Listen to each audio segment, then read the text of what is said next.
top somehow. I'll keep moving on. I won't stop now. I'll keep moving on till I reach the top somehow. I'll keep moving on. I won't stop now. I'll keep moving on till I reach the top somehow. I'll keep moving on.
Yes, my Straight Dog family, just do the things you should.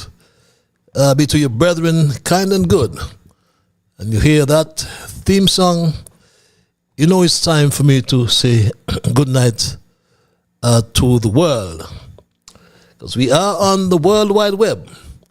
And we reach and we communicate with you all around the globe.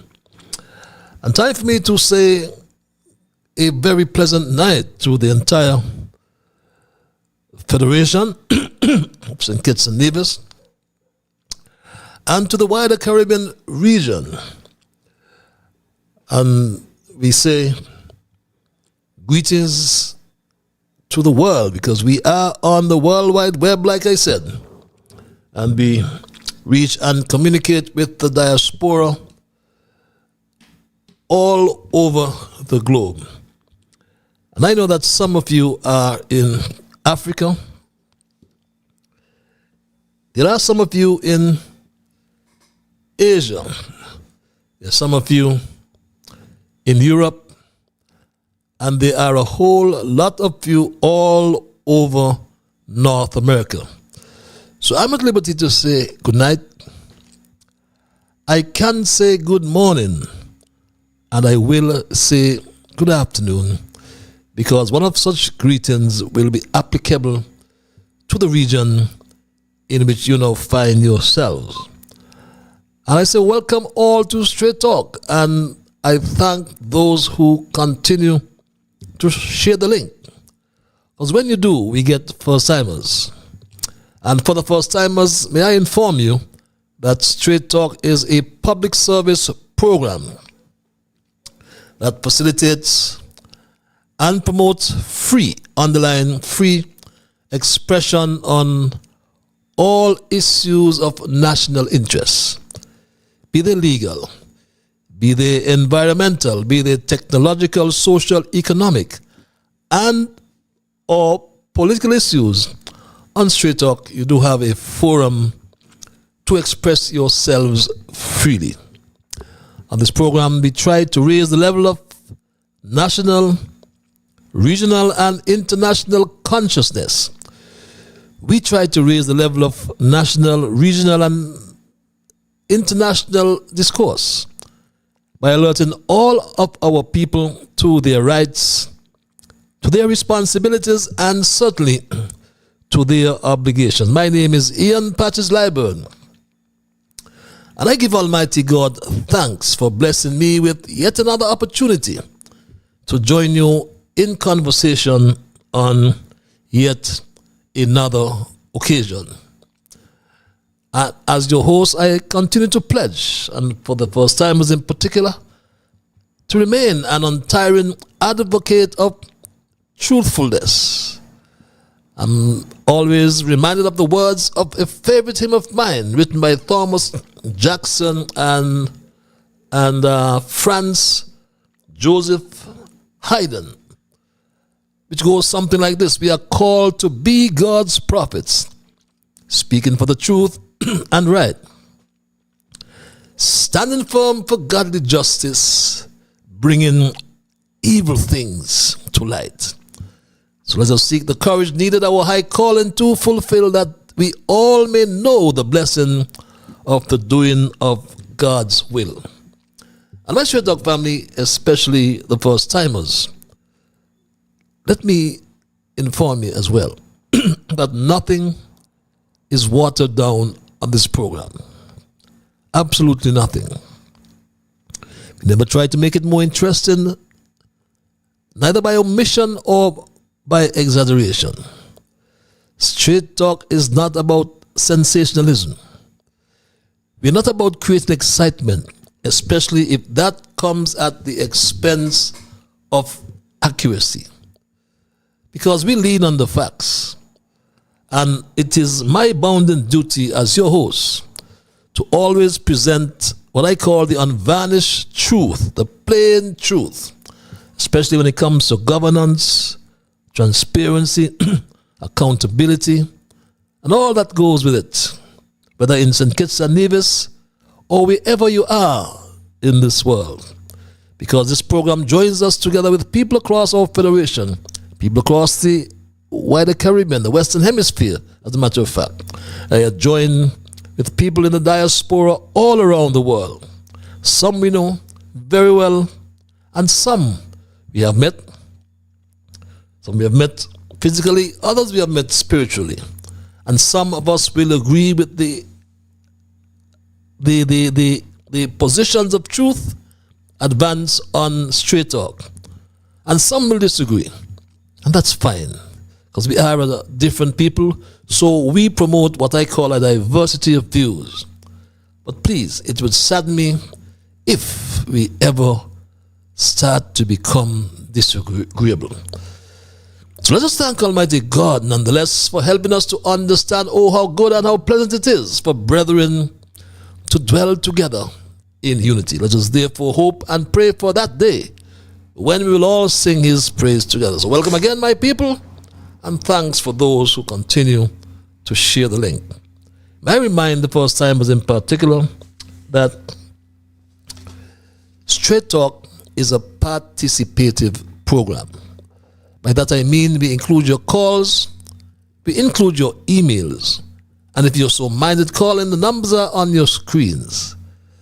Some of you who like the cloak of anonymity, as I call it, we give you access via our email platform, and that address is on your screens as well. We heard live on Alexa. And those who have that access, just say, Alexa, play Massive Vibes Radio. And I say a special welcome to my Straight Talk Junior Brigade. That's an imperative. I must say welcome to Dwayne, Tristan, Jasmine, Shama, Kevin, Rue, Jamal, Travis Chavan, my grandson Neema, and his good friend Soraya, Elizabeth, and that special lady in St. Louis. How is the Queen over there in Texas as well? Carlo, Packard, and the list goes on. We normally start with our observations and review. That's the time when we highlight the current issues, do some reflection, we ask a few questions. There are quite a lot of observations tonight, and perhaps I'll move right into them. After our observations, we move to our thesis for tonight. I have titled A Call for Peace, Truth, and Human Dignity. After all, it's Holy Thursday. And our first observation, I must bring to your attention the leader of our country, whilst he was in opposition, and leader of the now ruling Labour Party. He promised that people would not get locked up or locked down, he called it, for marijuana, in his words. And the issue of marijuana has been debated throughout the length and breadth of the Federation. And then Terence Drew, in opposition, said all of us should benefit from marijuana. Drew opined that people should not be locked down for marijuana. And these were his words back then, over 3 years ago. I want to wrap up by talking specifically about a major issue. The issue of marijuana. The issue of marijuana. Because I want the people to know, that even though the judge had passed the rule of how it should be controlled and managed, and you shouldn't be locking down people for it, you know why it is not right to do it? I went to Germany and Europe, America, Canada, and when they find the people up there using anything, they don't lock down the young people at all and give them bad records to spoil their whole life. Sometimes a young man can't go to university because when he was 18, he had a spliff. Where a young man should be blocked from developing himself because at 18, he had a spliff. Even Bill Clinton and George Bush admitted that they were involved when they became presidents. Young people must be given second chances here in St. Kitts and Nevis. People must be given second chances, and I want the young men to know that we are not forgetting you. Because all the young men who are here, if you are given opportunities to participate well in the economy, all of us would benefit.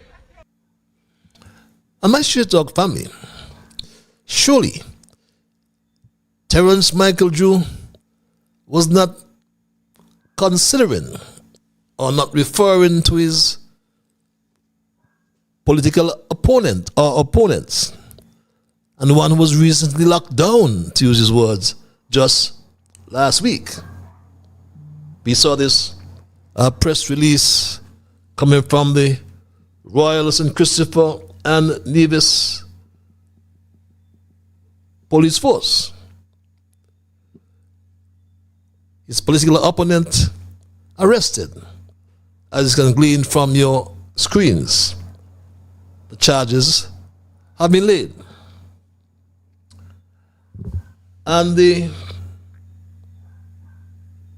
Terence Michael Drew administration, remember, also promised that money will literally grow on trees. But that has not yet become a reality after 3 or more years, my Straight Talk family. Marijuana industry, as we've heard, is a multi-billion-dollar industry. And we have been dragging at a snail's pace in getting involved.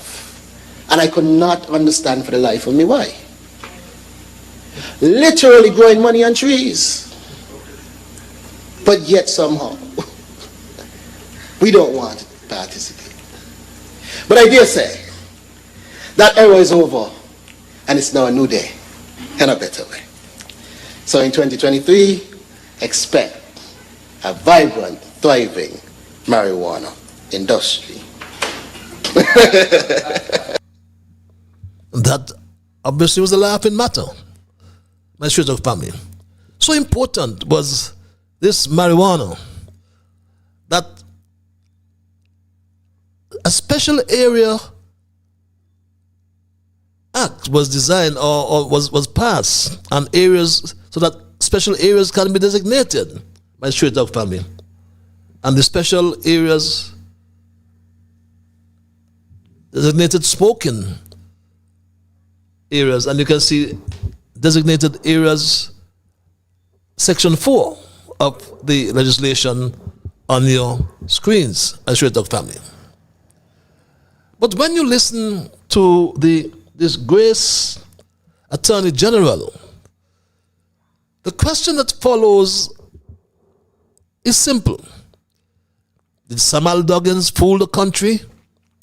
Or did Terrence Michael Drew uproot the trees and the branches could not grow?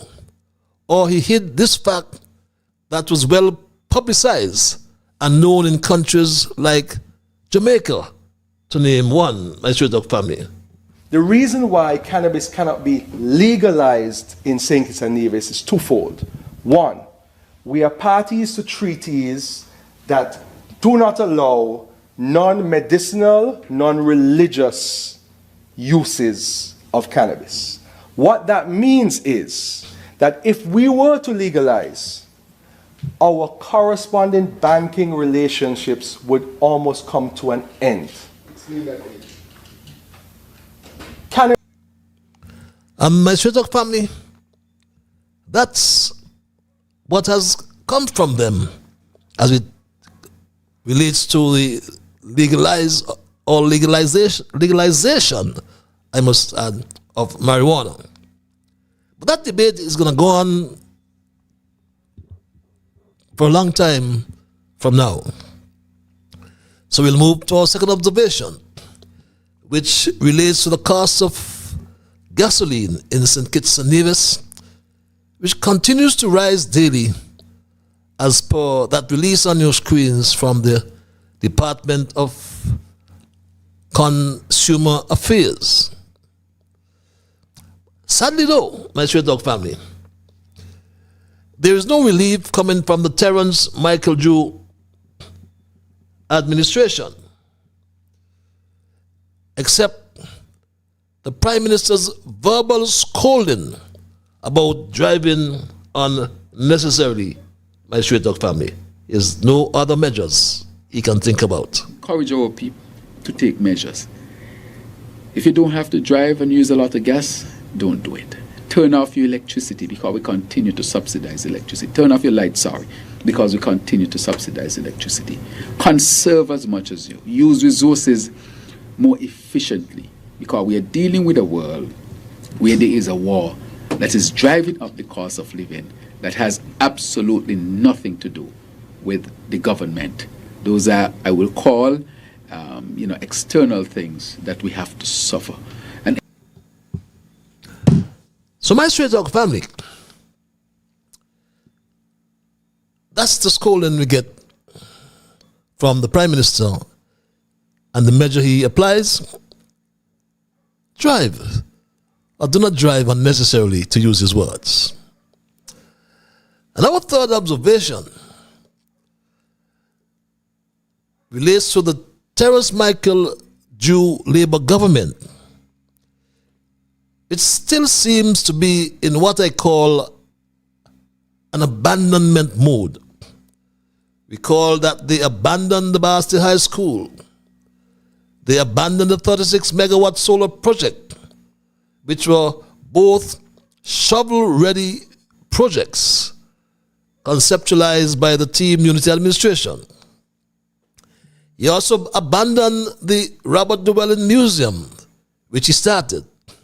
Now, they have abandoned, believe it or not, the National Museum and have this site in downtown Bastia. Look at the National Museum in downtown Bastia, abandoned. But he has moved without consultation by Straight Dog family to construct the Fort Thomas, what we call it, symbol of love. St. Kitts and Nevis has launched a landmark project that will redefine tourism and heritage. The Symbol of Love Monument and Museum. A U.S. $30 million investment is transforming the historic Fort Thomas site into a cultural jewel, with 2 museums, botanical gardens, restaurants, souvenir shops, and a jetty opening to the Caribbean Sea. But this is more than construction. It's rebirth, where history, unity, and love come together to shape a brighter future. The project's 2 museums will share our regional story, from resilience to renaissance, and highlight the Commonwealth's global connection. Every element, from the white marble monument to the panoramic sea views, reflects our values of love, unity, and progress.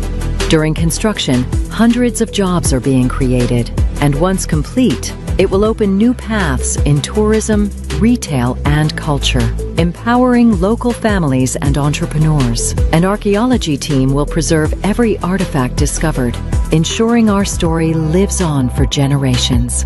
Because this isn't just for visitors, it's for students, teachers, and future leaders to know their roots. When complete, the Symbol of Love Monument and Museum will make St. Kitts and Nevis the Caribbean's premier wedding and cultural destination. Here, every love story will have a home.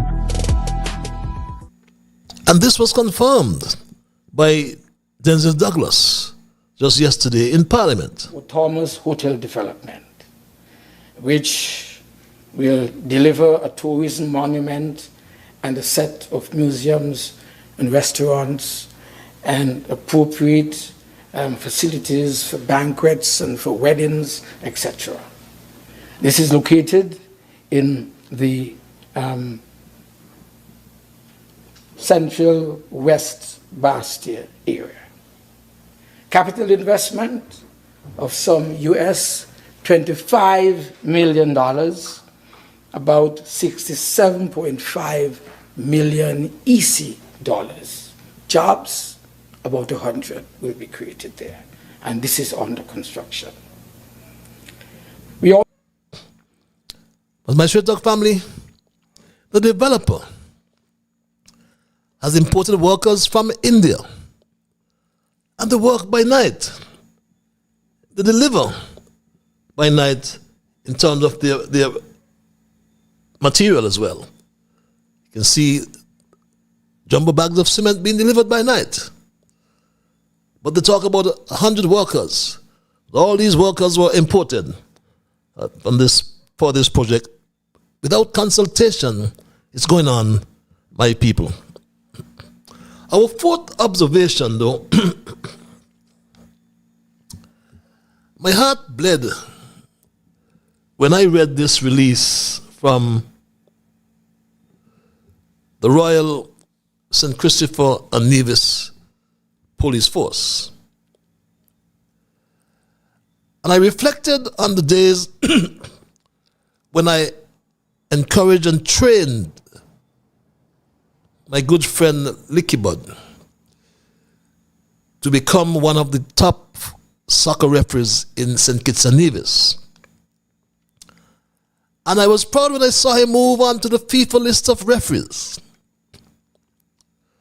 I recall encouraging him into expanding his business and saw him grow exponentially as a young entrepreneur. his home affairs or matters of home affairs, we never discuss. But we have not communicated for some years now. Not that it would have made a difference. But who knows? So all I'm therefore left to ask is what on earth went wrong? But my prayers go out to all parties involved. And I remind my good friend and his family, I remind them all that the good book says, promotion cometh neither from the east, nor from the west, nor from the south, but God above is the absolute judge. My Straight Talk family, my heart continues to bleed. In my fifth and final observation, I refer to what I call a blistering editorial the Jamaica Gleaner highlighted, in which the Jamaica Gleaner, I should say, highlighted the bad faith and incompetence of the incumbent chairman of CARICOM and Prime Minister of St. Kitts and Nevis, Terence Michael Drew. The issue of the appointment of Secretary General, we were told was not on the agenda. But this happened, my Straight Talk family. Mr. Speaker, I have been authorized by the Cabinet to make the following statement regarding Trinidad and Tobago's related position to the alleged reappointment to the Secretary General of the Caribbean Community. Mr. Speaker, on Tuesday, the 24th of March 2026, Trinidad and Tobago was informed via telephone that the Secretary General of the Caribbean Community was reappointed at the recently concluded 50th regular meeting of the Conference of Heads of Government held in St. Kitts, Nevis from the 24th to the 27th, 2026. This information came as a complete surprise, especially because the issue of the pending end of Dr. Carla Burnett's term as Secretary General and her proposed reappointment was not, and I repeat, Mr. Speaker, was not placed on the agenda for the 50th regular meeting of the conference. The agenda was circulated to all members of State of CARICOM on the 30th of January 2026. Mr. Speaker, a meeting of the CARICOM Community Council, the second highest decision-making body in CARICOM, which I attended, was held on the 24th of February 2026, and this matter was not discussed. Yes, my Straight Talk family. A meeting of the council, the plenary session, and the press conference and joint communique made no mention of the appointment of the CARICOM Secretary General, Dr. Barnett. Meeting of the CARICOM Community Council, the second highest decision-making body in CARICOM, which I attended, was held on the 24th of February 2026, and this matter was not discussed. On the 25th of February 2026, the plenary session of the Conference of Heads commenced, and the agenda for the meeting was approved. The issue of the reappointment of the Secretary General, again, was not placed on the agenda. It was neither discussed during the plenary session of the conference, which the Honorable Prime Minister Kamala Persad-Bissessar attended. Mr. Speaker, what is interesting is that a press conference hosted by the chair of CARICOM was held on the conclusion of the conference on the 27th of February 2026. The issuance of a joint communique followed this. Neither of these modalities included any mention of the reappointment of the Secretary General. Imagine that, my Straight Talk family. Confirmed decisions meeting made no mention of disappointment. Would you believe? 2nd of March 2026, the CARICOM Secretariat circulated the summary of confirmed decisions arising from the 50th regular meeting of the Conference of Heads of the Caribbean Community held between the 24th and 27th of February 2026. Astoundingly, there is no mention of any decision being taken regarding the reappointment of the Secretary General contained in the summary of confirmed decisions circulated by the CARICOM Secretariat. And how could the chairman not invite Trinidad and Tobago? Thank you very much, Mr. Speaker. Mr. Speaker, can I ask the Honourable Minister whether or not you are making it abundantly clear that Trinidad and Tobago was never invited in any form, whether email, phone, to that meeting in which the Secretary General was selected? I emphatically put on the record to the Honourable Member of Arima that Trinidad and Tobago was not invited via email, telephone, or in person to that meeting where that particular decision was made. Imagine that, my Straight Talk family. Whereas in paragraph 1 of the Jamaica Gleaner, or the Gleaner, in its editorial under the caption CARICOM's New Crisis, it reads, Dr. Carla Barnett has not been the kind of Secretary General of the Caribbean Community, CARICOM, that this newspaper had hoped for, as she has not interpreted, beg your pardon, her mandate or fashioned her leadership as a transformative force. My Straight Talk family. Fast forward, let's do this together. Dr. Barnett's appointment, which Port of Spain claims was carried out in breach of the rules, behind closed doors, at a caucus or retreat of CARICOM leaders during the February summit, from which it says it was excluded. It excluded Trinidad and Tobago. It goes on, this development, hear this, my Straight Talk family, this development has further deepened CARICOM's worst crisis in more than 40 years, not since the community divided along ideological lines over the United States 1983 invasion of Grenada. Remember when Ronald Reagan gave those orders. But my Straight Talk family, the Gleaner continued. In the face of Trinidad and Tobago's suggestion of bad faith by its partners, CARICOM's chairman, St. Kitts and Nevis Prime Minister Dr. Terence Drew is obliged, beg your pardon, to explain to the region the procedures followed in Dr. Barnett's reappointment and the basis on which it was done. And it continues, my Straight Talk family. But this has to be a real goof up, as we call it colloquially. And this is the way the Prime Minister behaves at home. I remember some time ago we said, you dance a yard at the same way you got to dance abroad. You got to dance a yard first. Whatever you practice, you preach. But those are my observations for tonight, my Straight Talk family. And I move right into my thesis, which I intimated earlier. I have titled A Call for Peace, Truth, and Human Dignity.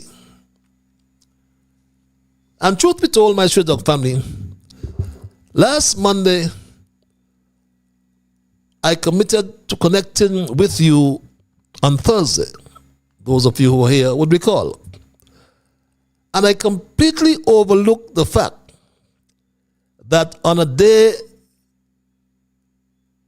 like today, referred to as Holy Thursday, also called Monday Thursday, Christians around the world commemorate events from the Last Supper before the crucifixion of Jesus Christ. I thus made a promise to be here, so here am I. On this day, we Christians will engage in common practices that include attending church services, and I missed my service tonight. We engage in a structured form of public worship, normally used by a religious community, especially in Christianity. Special liturgies are held, often in the evening, focusing on Jesus' final meal and teachings. We at the Moravian Church receive communion, and like many Christians all over the world, we take part in what we call the Eucharist, to remember the bread and wine shared at the Last Supper. There's prayer and reflection. The day, like today, has a solemn tone, marking the beginning of the most intense part of Holy Week. Overall, it's a day centered on humility, service, and remembrance of Jesus' love and sacrifice. So on this sacred day of Holy Thursday, when Christians across the world reflect on the humility, sacrifice, and love demonstrated at the Last Supper, we are reminded of a central truth to it. The sanctity of human life transcends all divisions, religious, political, and cultural. And as we gather at our different sanctuaries in St. Kitts and Nevis and throughout the world, but here in St. Kitts and Nevis, a nation rooted in faith and unity, we must also turn our hearts and minds beyond our shores to places where peace remains fragile and human dignity is under threat. And we must confront these painful realities with honesty and care. In parts of Nigeria, for example, there have been ongoing reports over the years of violent conflicts involving religious and ethnic communities, including attacks affecting mostly Christians. One report on killings in Nigeria came from CBN News, who contacted Mike James of Truth Nigeria and reported this. The genocide against Christians in Nigeria has escalated with yet another gruesome killing spree, this time in the Christian-majority southern Kaduna area. Truth Nigeria's Mike Ode James joins us now. Mike, what can you tell us? Thanks, Raj, for having me. This killings happened 3 nights ago in a village called Wake Village, and it is located in the southern part of Kaduna State, which is also part of the Middle Belt. And on Sunday night, about 10 o'clock, Fulani militants stormed the village of Wake and started shooting sporadically into the village. And my Straight Talk family, these incidents, often tied to complex factors such as extremism and political instability, have led to tragic loss of life and displacement. Claims about land disputes have been debunked, my Straight Talk family.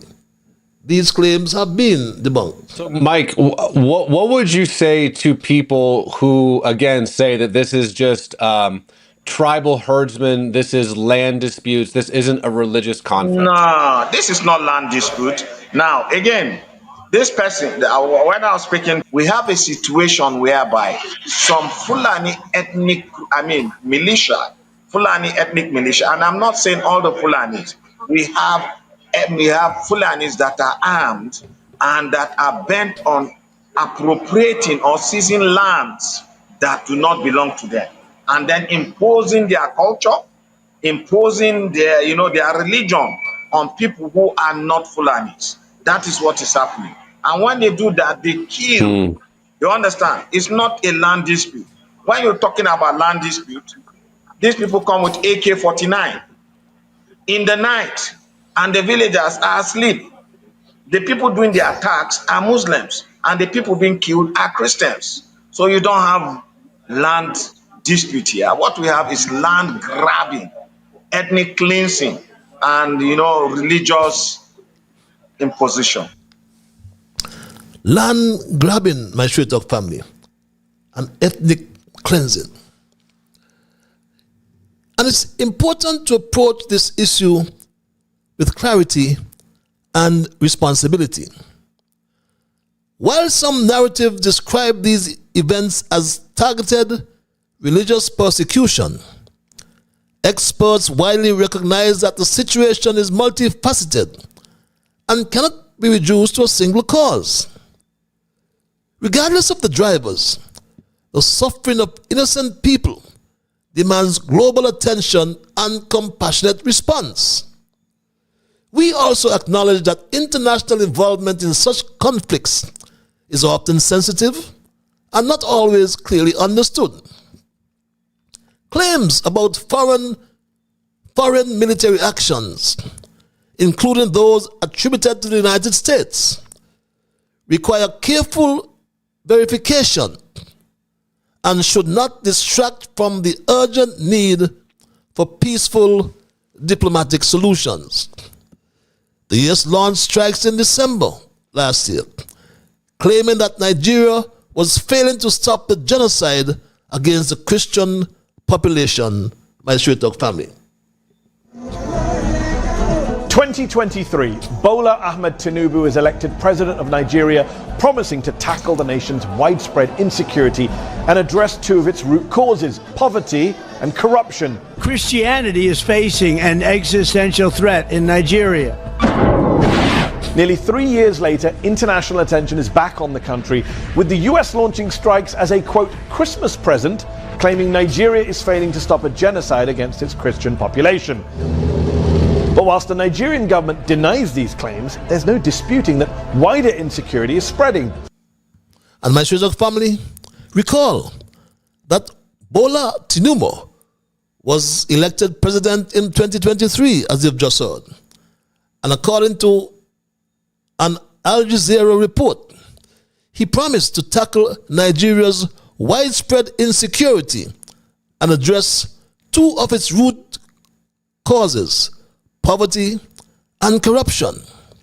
However, the Organized Crime and Corruption Reporting Project, OCCRP, listed Bola Tinubu as a finalist in the OCCRP's 2024 Person of the Year Corruption Award, my Straight Dog family.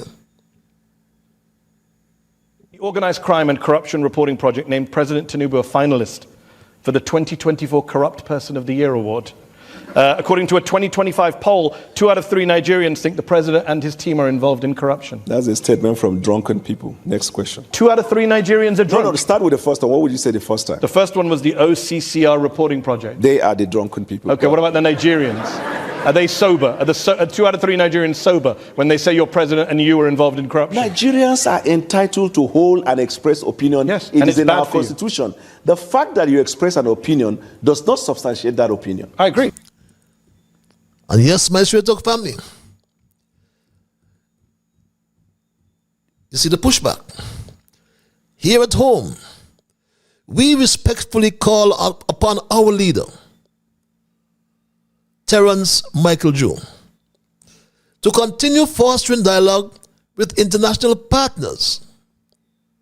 But leadership grounded in mutual respect can help to encourage policies that protect all citizens regardless of faith. And this is not a call to division, it's a call to conscience. Because Terence Michael Jew has been labeled as a Muslim. He has never denied it. He has never made any comment under that religion. Tinubu as well is a Muslim, they're both Muslims. So on this Holy Thursday, let us remember that Jesus' message was one of radical love, even in the face of violence and betrayal. That message calls us today not to inflame tensions, but to heal them. We therefore offer these recommendations from Straight Talk.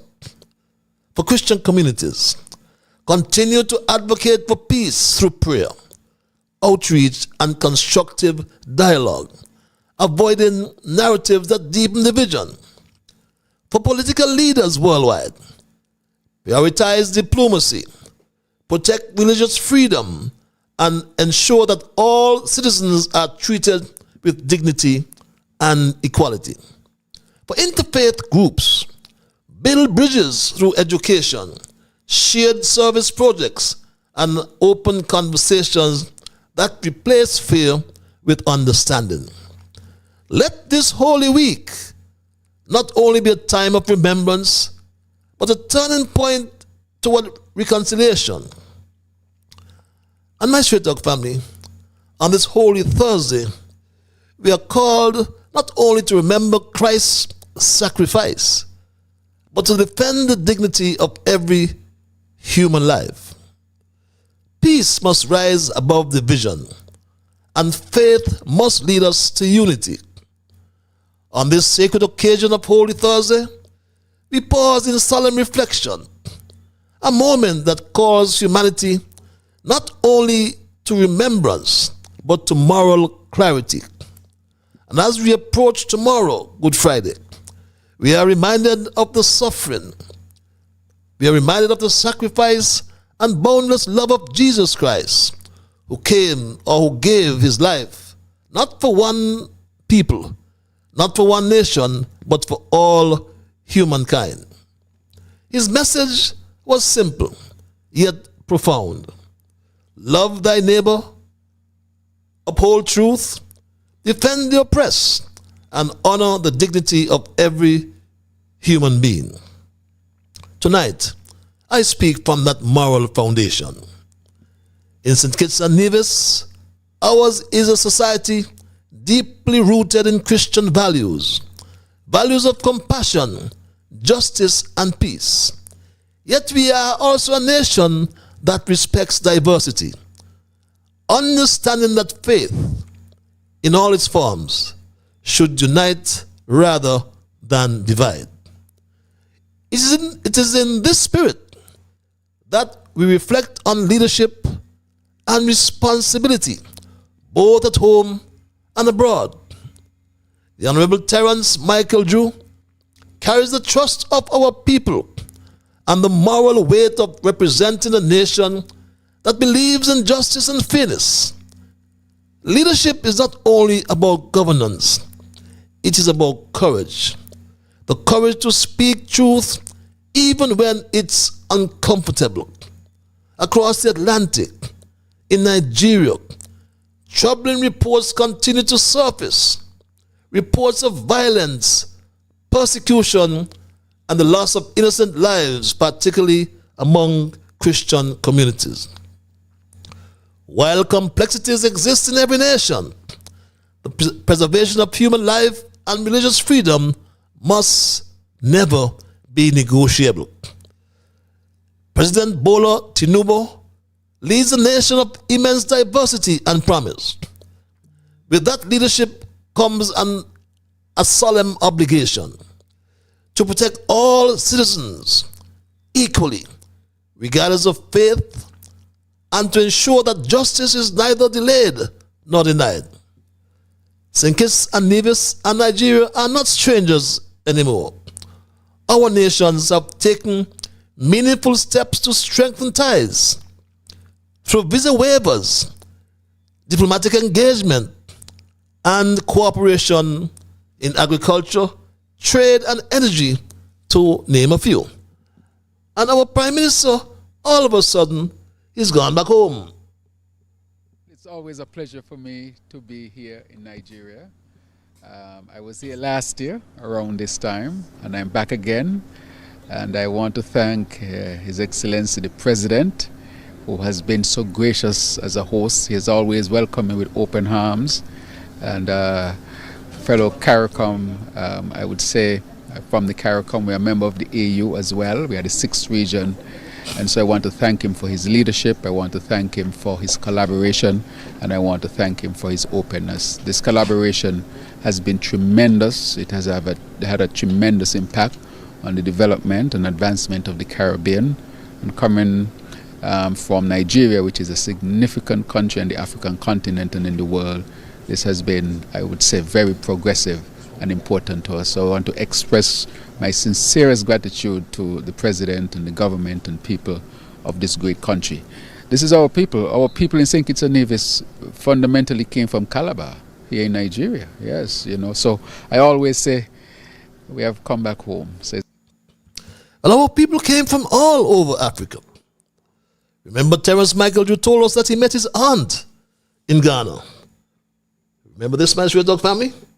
My visit here on another level is really coming back home. As I drove through Ghana, I couldn't tell the difference as whether I was in St. Kitts and Nevis or I was in Ghana. It's profound. It's revealing. You have to experience it to know it. Each person I see look like somebody I know. Yes.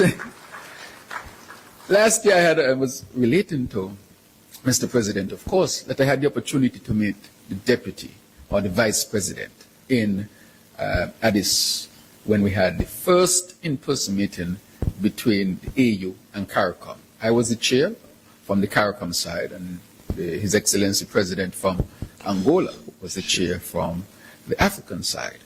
And I met a lady, a distinguished lady, and inquired who she was, because she looked so much like my aunt. And as I approached her, she said, you know, she was the vice president of Ghana. So I'm really thinking now that my family might have come from here. But on another level. So he took that lady for his aunt.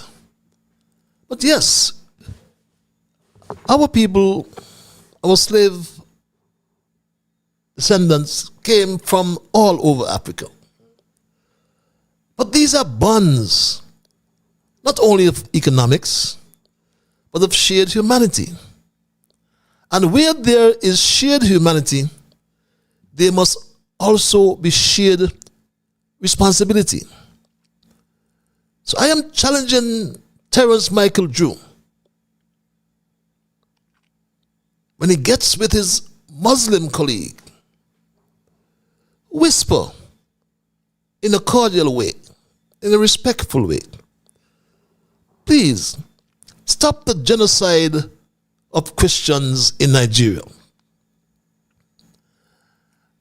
And my Straight Talk family, this is why on this Holy Thursday,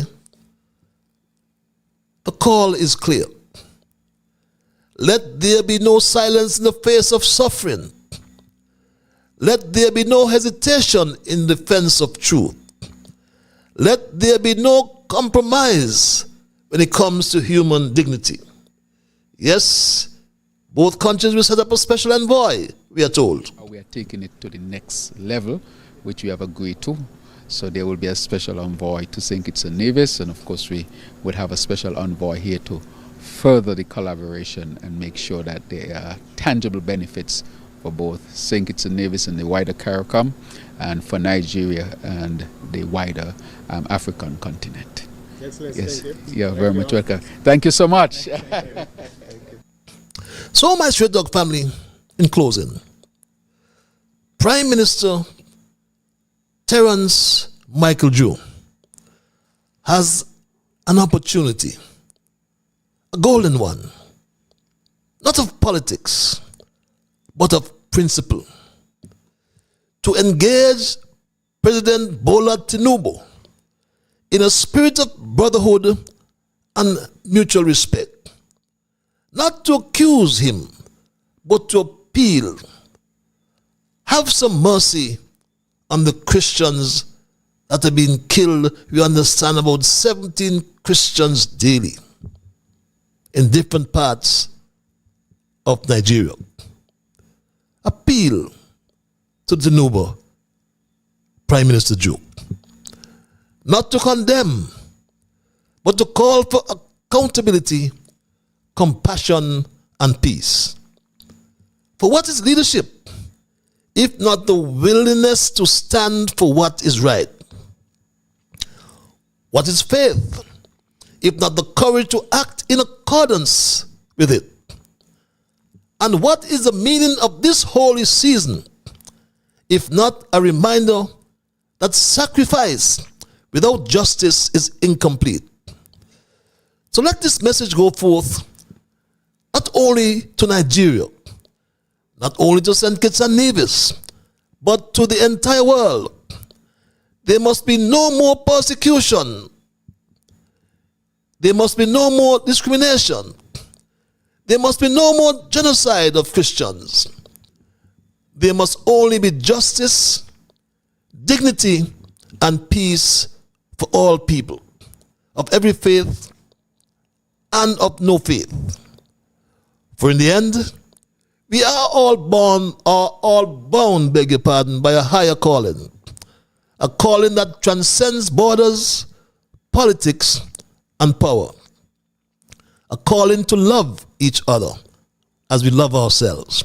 A calling to protect each other. A calling to uphold the sacred worth of every human life. May this Holy Thursday awaken our conscience. May tomorrow, Good Friday, remind us of the cost of silence. And may we all find the courage to stand on the side of truth. On this Holy Thursday, my Straight Dog family, we are called not only to remember the sacrifice of Jesus Christ, but to defend the dignity of every human life. Peace must rise above division, and faith must lead us to unity. For all those reasons, Straight Talk sends out a call for peace, truth, and human dignity. And that's my story tonight, and I am not going to change it. I'm opening the lines, and I'm here on a campaign to end the genocide of Christians in Nigeria and wherever we find it all over the world. Before I open the lines, which I'll do momentarily, I implore you, as usual, to respect others. And to achieve that, you must first respect yourselves. Let us try to be fair to all concerned, and let us try to do the things that are beneficial to all concerned. Let us, in saying and do those things, trust they'll be beneficial to all concerned. And in the process of doing and saying those things, let us strive to build a kinder, gentler St. Kitts and Nevis. I'm going to open the lines, my Straight Talk family, and entertain your calls, entertain your emails, and the numbers are on your monitors. Let us go at 2 minutes before the 9 o'clock hour, go straight to the lines and say good night to this caller. You're live. Hello, caller. Good night, Mr. Leiber. Good night, my dear. I recognize that voice. Yes, my quotationist. True peace is not merely absence. Is not merely absence? True peace is not merely the absence. Oh, the absence, okay. Yep. Of tension. Mm-hmm. It is the presence of justice. The presence of justice. Mm-hmm. I repeat, true peace is not merely absence of tension. It is the presence of justice. Have a great evening. Have a great evening as well. Sound was, as we say, Titus 2, that needs no condemnation. True peace is not merely the absence of tension. it is the presence of justice. And my Straight Talk family, tonight is Holy Thursday, so we tried to tone it down. But in the process, we reflected on the genocide, as I mentioned earlier, that continues and we are focusing on Nigeria. We are focusing on Nigeria in particular because our Prime Minister has fell in love with that land. But we know that Christians are being killed. We understand that Terence Michael Drew is a Muslim, but that does not justify the extinction of Christians, and he turns a blind eye. The genocide against Christians in Nigeria has escalated with yet another gruesome killing spree, this time in the Christian-majority southern Kaduna area. Truth Nigeria's Mike Ode James joins us now. Mike, what can you tell us? Thanks, Raj, for having me. These killings happened 3 nights ago in a village called Waki village. And it is located in the southern part of Kaduna State, which is also part of the Middle Belt. And on Sunday night, about 10 o'clock, Fulani militants stormed the village of Waki and started shooting sporadically into the village. And that's what happened, my Straight Talk family, some months ago. And we have also been following accusations about corruption as well,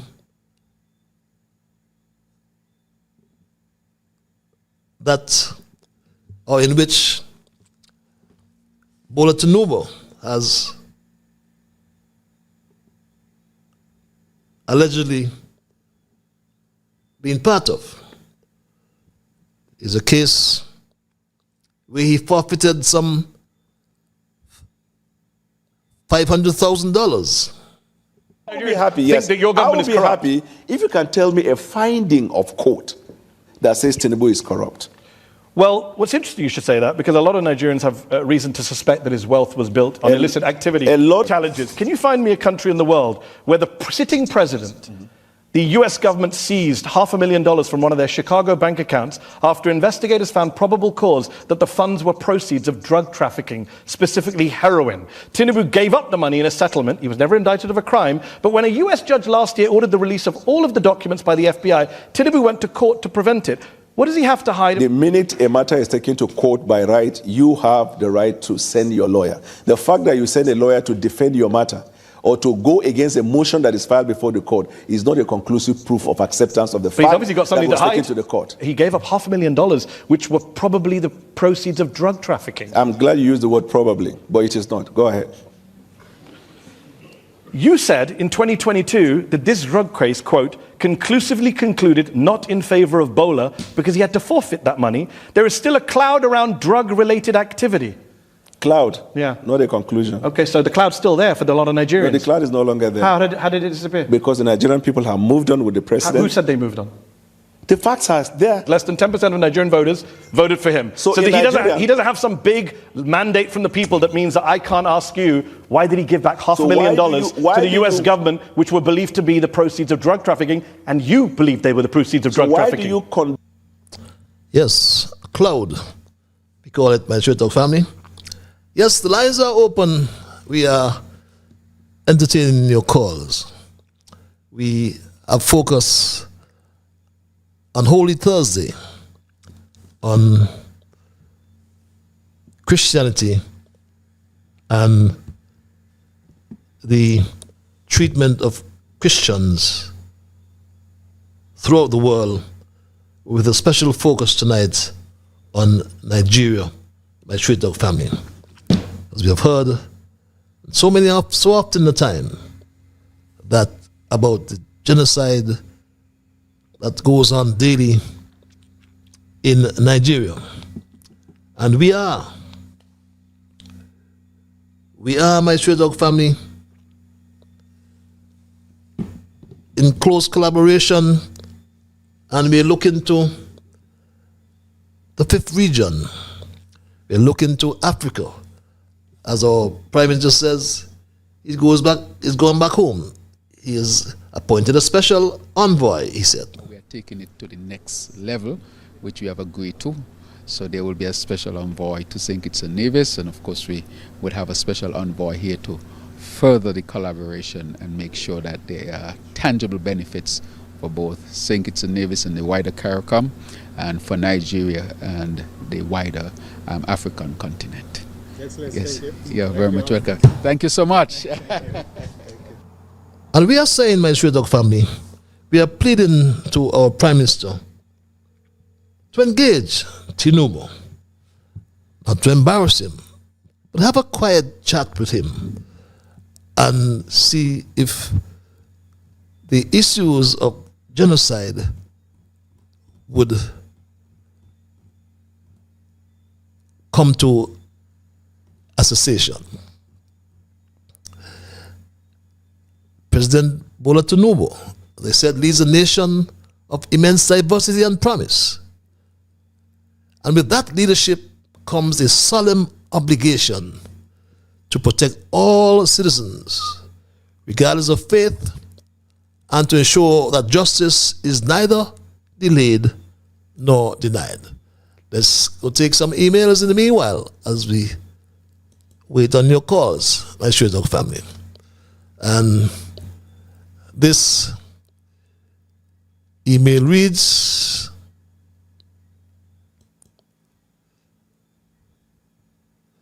did I hear right during the Prime Minister's press conference that Mark Maloney is a Kittitian?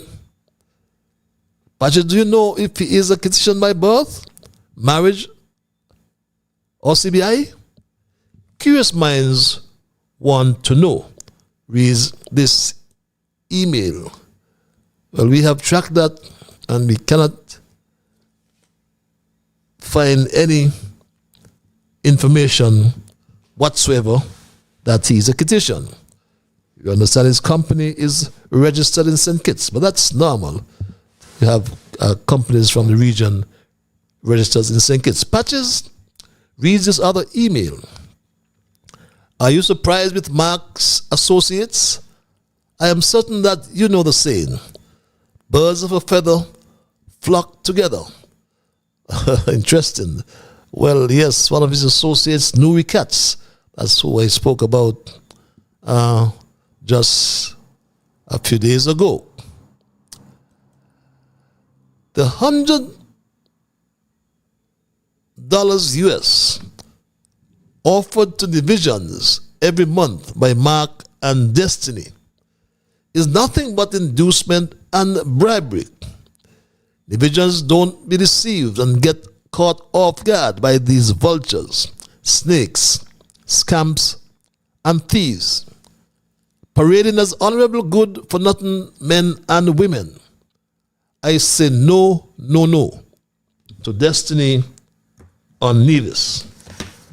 And we note that some people have gone rather quiet on the Destiny issue.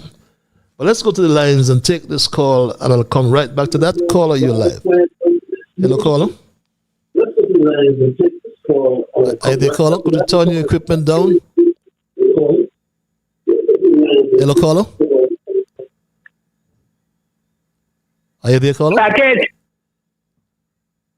Yes, caller. Package. Yes, is this a Bible man? Hello? Package. Yes, Bible man, you are live on Straight Talk. The whole world is listening to you. It's Holy Thursday. Package. Yes, Bible man, you are live. Can you hear me?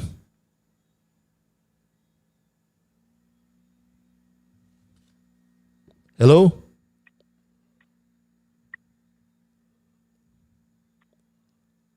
Hello? Listen to the telephone. You not stop listening to your equipment. Hello? Yes, you're live, Bible man. Hello? Just turn your equipment down, move away and listen to your telephone, Bible man.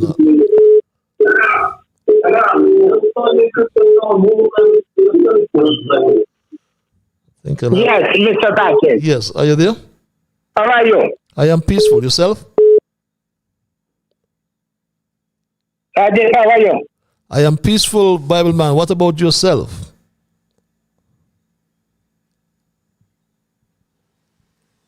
What happened here, boy? Just speak to the telephone. Just speak to the telephone. Go ahead. Hello? Yes, Bible man, you're live. There's something wrong there. Okay. I will call back. Yes, please do. Take another call. Caller, you're live. Hello, caller. Are you Yes, there? Mr. Liver. Good evening. Yes, sounds like Carl Brown. Good evening, sir. Yes, it is. And good evening to the listeners home and abroad. Carl Brown here. Patrick, a number of questions.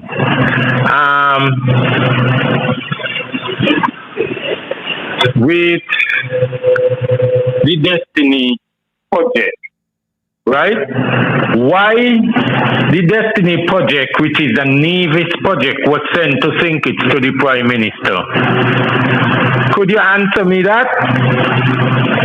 You have something in the background making a lot of noise, but it was done so according to the legislation. As I recall. Yeah, move from them. Could you enlighten me why a project in Nevis was sent to the Prime Minister for the Prime Minister approval? But that's what the legislation stipulates. The SSZ legislation, as far as I can recall. Mr. Patrick, you find that very strange. Not really. A number of projects have been done in St. Kitts and they did not go to Parliament. But there are no projects that we know, like Mark wants to give away Nevis, give people their own island inside the Nevis island. They want to run their own, have their own arbitration. They want to have their own security, and the list goes on.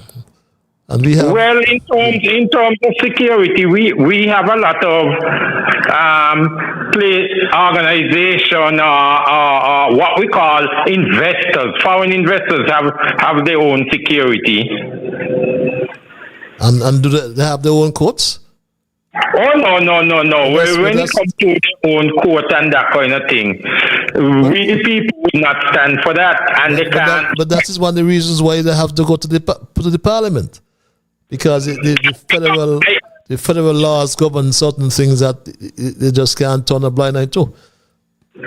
Because I asked the Honorable Mark Grantley last night a number of questions concerning the same Destiny project. Mm-hmm.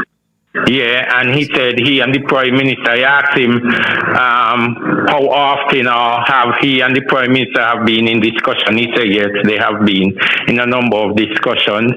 I said, did you get an answer back from the Prime Minister yet? He said no. He said the Prime Minister formed a committee and have sent the project to the committee for the committee decision. So Mark Brantley seconded legislation that went to Parliament, you know. The Prime Minister tabled it and he seconded. So he knows, I mean, Mark knows what's going on. Right? If Mark, why don't Mark be a man and release the proposal for the St. Kitts and Nevis to see it? Because, you know, I mean, we have the Freedom of Information Act. Release the proposal. Let's see the content of the proposal. Mm-hmm. That's what you should ask Mark. That will be very interesting. Yes, to ask Mark that. We don't care about what happened in the past. We enjoy when the candy river mirror. Christopher Harbour was a bad deal. We don't have, because Christopher Harbour was bad, they don't have to take another bad one. You know, Mark must release the contents of the proposal. My understanding as was a bad deal too. What's what? Kittison Hill was a bad deal. Yeah. So we don't need any more. Because they still owe the country millions of dollars, which they can't pay at the moment. True. Marriott, no one more shot last year. Now owe the country $27 million. We don't know how much interest is on that money. Up to now, the Prime Minister, as the Minister of Finance, has not come to the country since that was revealed in the December budget, which was not an item on the December budget. And he has not come to the country yet and tell the country what interest did the government lend Marriott that $27 million on. And how much is the payment? How much years they have to pay back this money? We ain't seeing that deal. We don't expect anything different from Terrence Jew and the Labour Party. You know, that's their model of transparency. Everything is in the darkness. Yes, that's true. Another important question. All these thousands of passports that is being sold, right, to these, because they claim that these are under CVI investment, including the passport, are those people voting citizens? How can stop citizens from voting?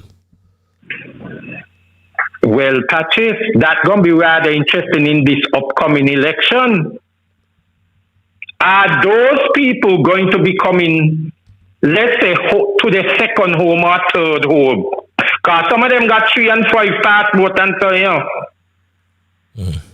Are they going to be coming home to St. Kitts to vote in the upcoming general election?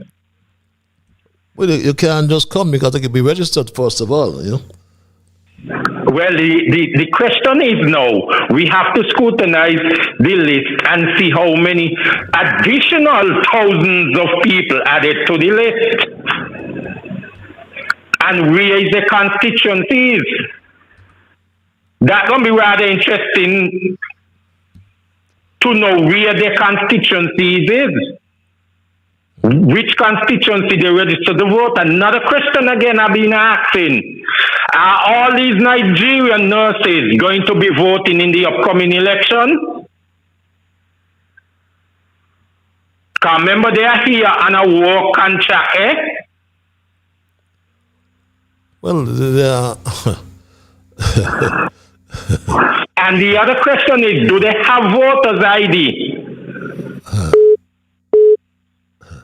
And are they registered to vote in the upcoming election? Well, they just came, and you have to be in the country. I think for a particular period of time. You just don't automatically. Oh, don't study that nonsense. Don't study that nonsense, because me know. Right here in St. Kitts, we all know a lot of Caribbean folks, and even beyond the Caribbean, come here and here less than a year. Don't got social security card, don't got driver's license, don't got voter's ID. Oh. And are working, living, and schooling, everything. Okay. We all know many of them. And they are not here yet. And they are on the voters list. We all know that. No, I don't doubt you, my brother. I don't doubt you at all. Okay? So these are questions need to be asked. And I just be waiting when these people are around the round table with the Prime Minister, and when they're in the press conference, you don't hear these kind of questions asking, and these are things that just happened recently.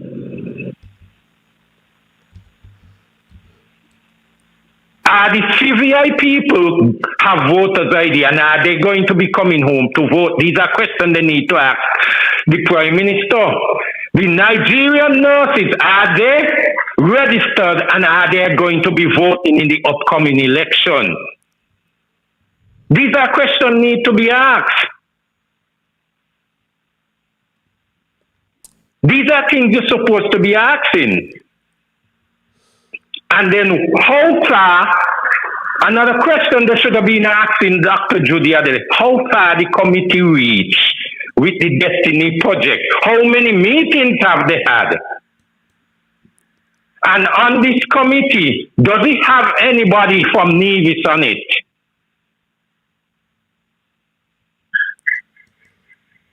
You see, these are things the public need to know, Mr. Libert. Who are the people on this committee?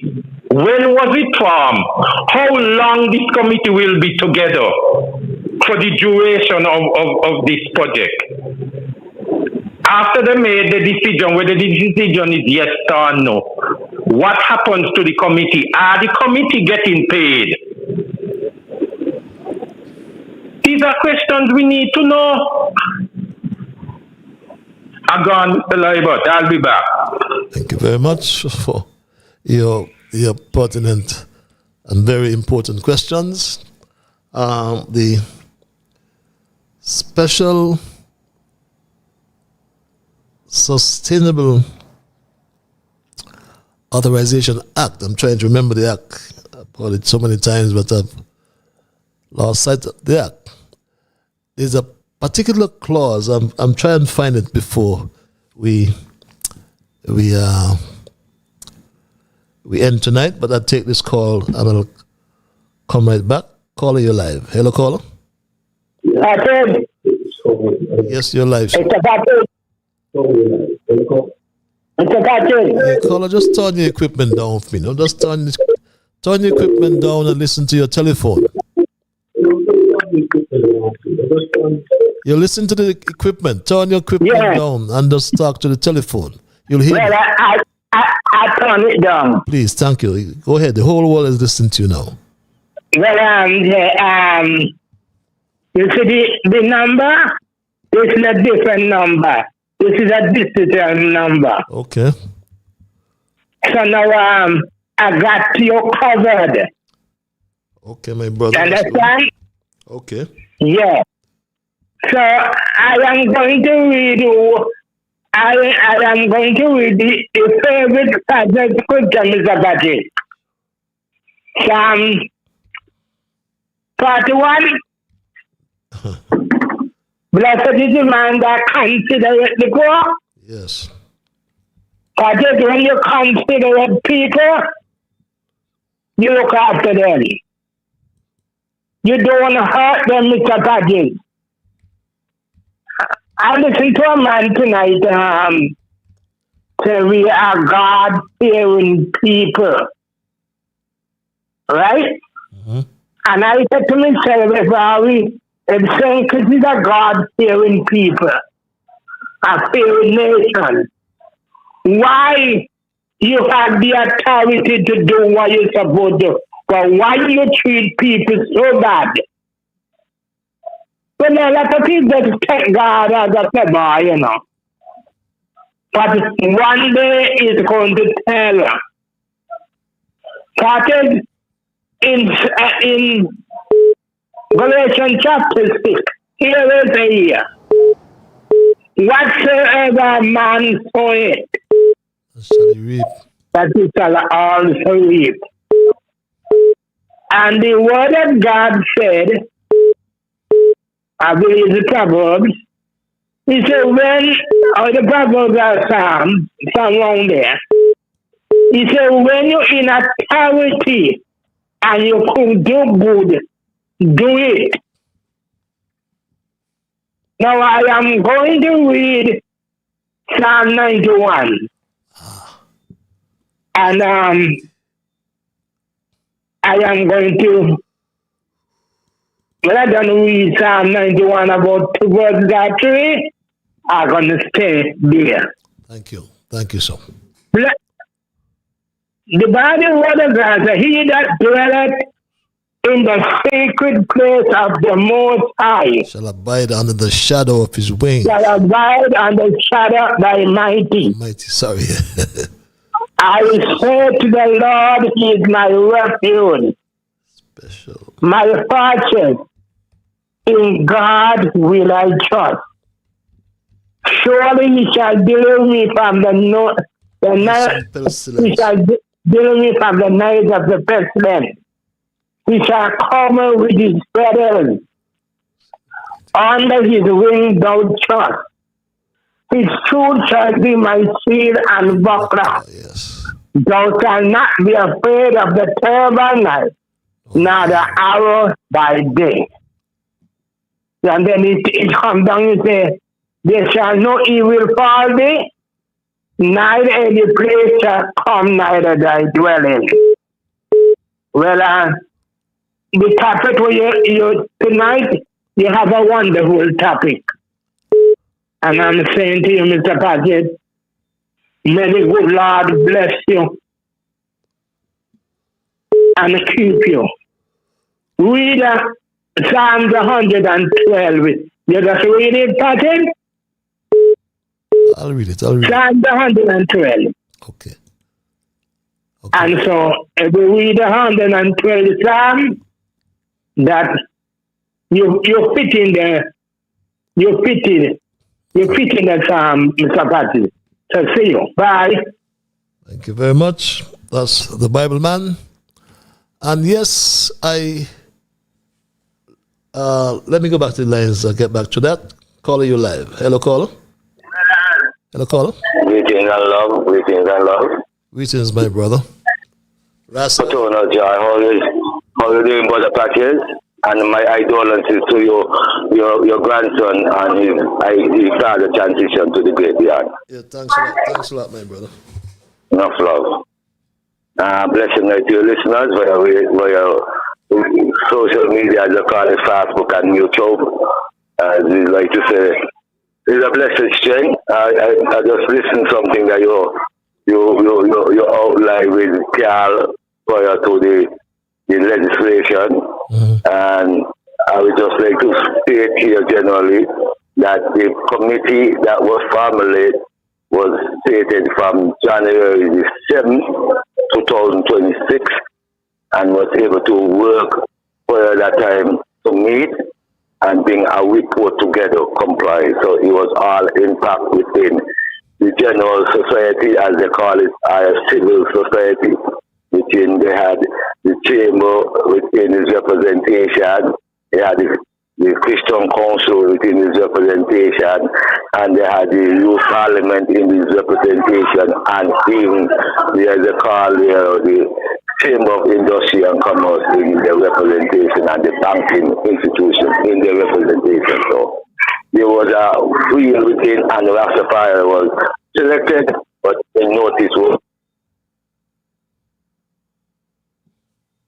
lately after, but our view have still we understand that we don't support no investment from YR, whoever they're coming with, to that capacity to enhance them kind of capital that is not generally will bring a development to the people, and not just in Nevis of Dabo or Synthesis. So we need to really say we got to gravitate for land, and land is our resource as a people. If we don't have land, we not say nothing more here.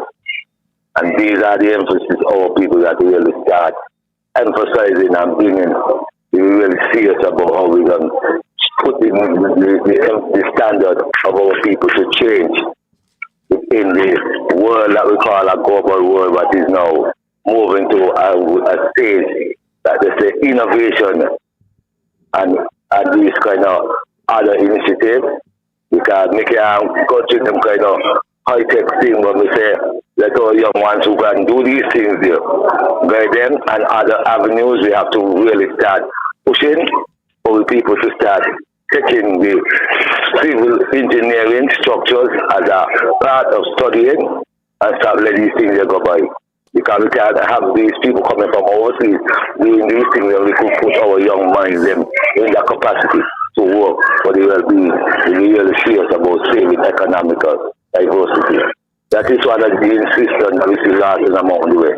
Some money kind of instead of staying in here, we have a lot of money around here. You see? You talk about the Archduke banking system last night.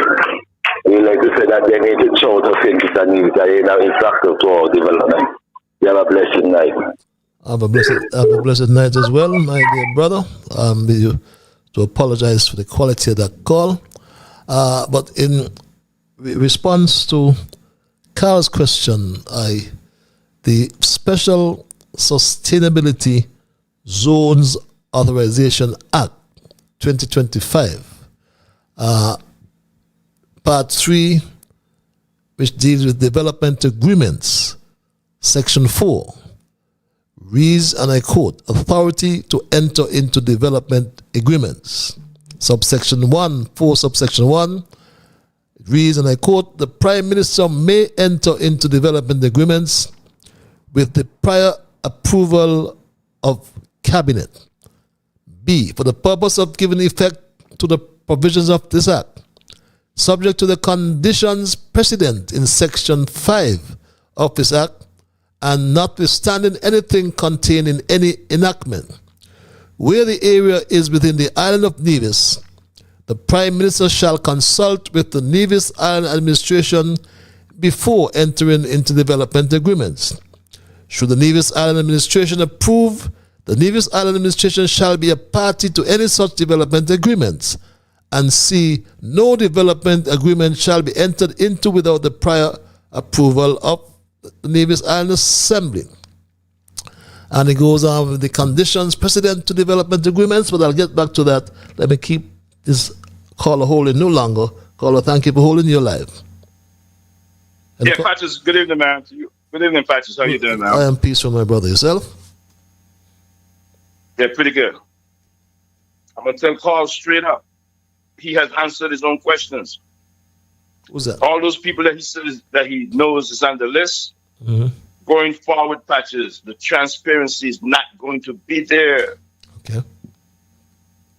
The politicians on the ground, if they don't get mature in the next election, when the results come out, if they sit there with their ego and hesitate to form that government, the quickest path to forming that government must be done ASAP. If it's not done, chaos is going to break out in Bastille. This is a full-fledged warning to the citizens of St. Kitts and Nevis.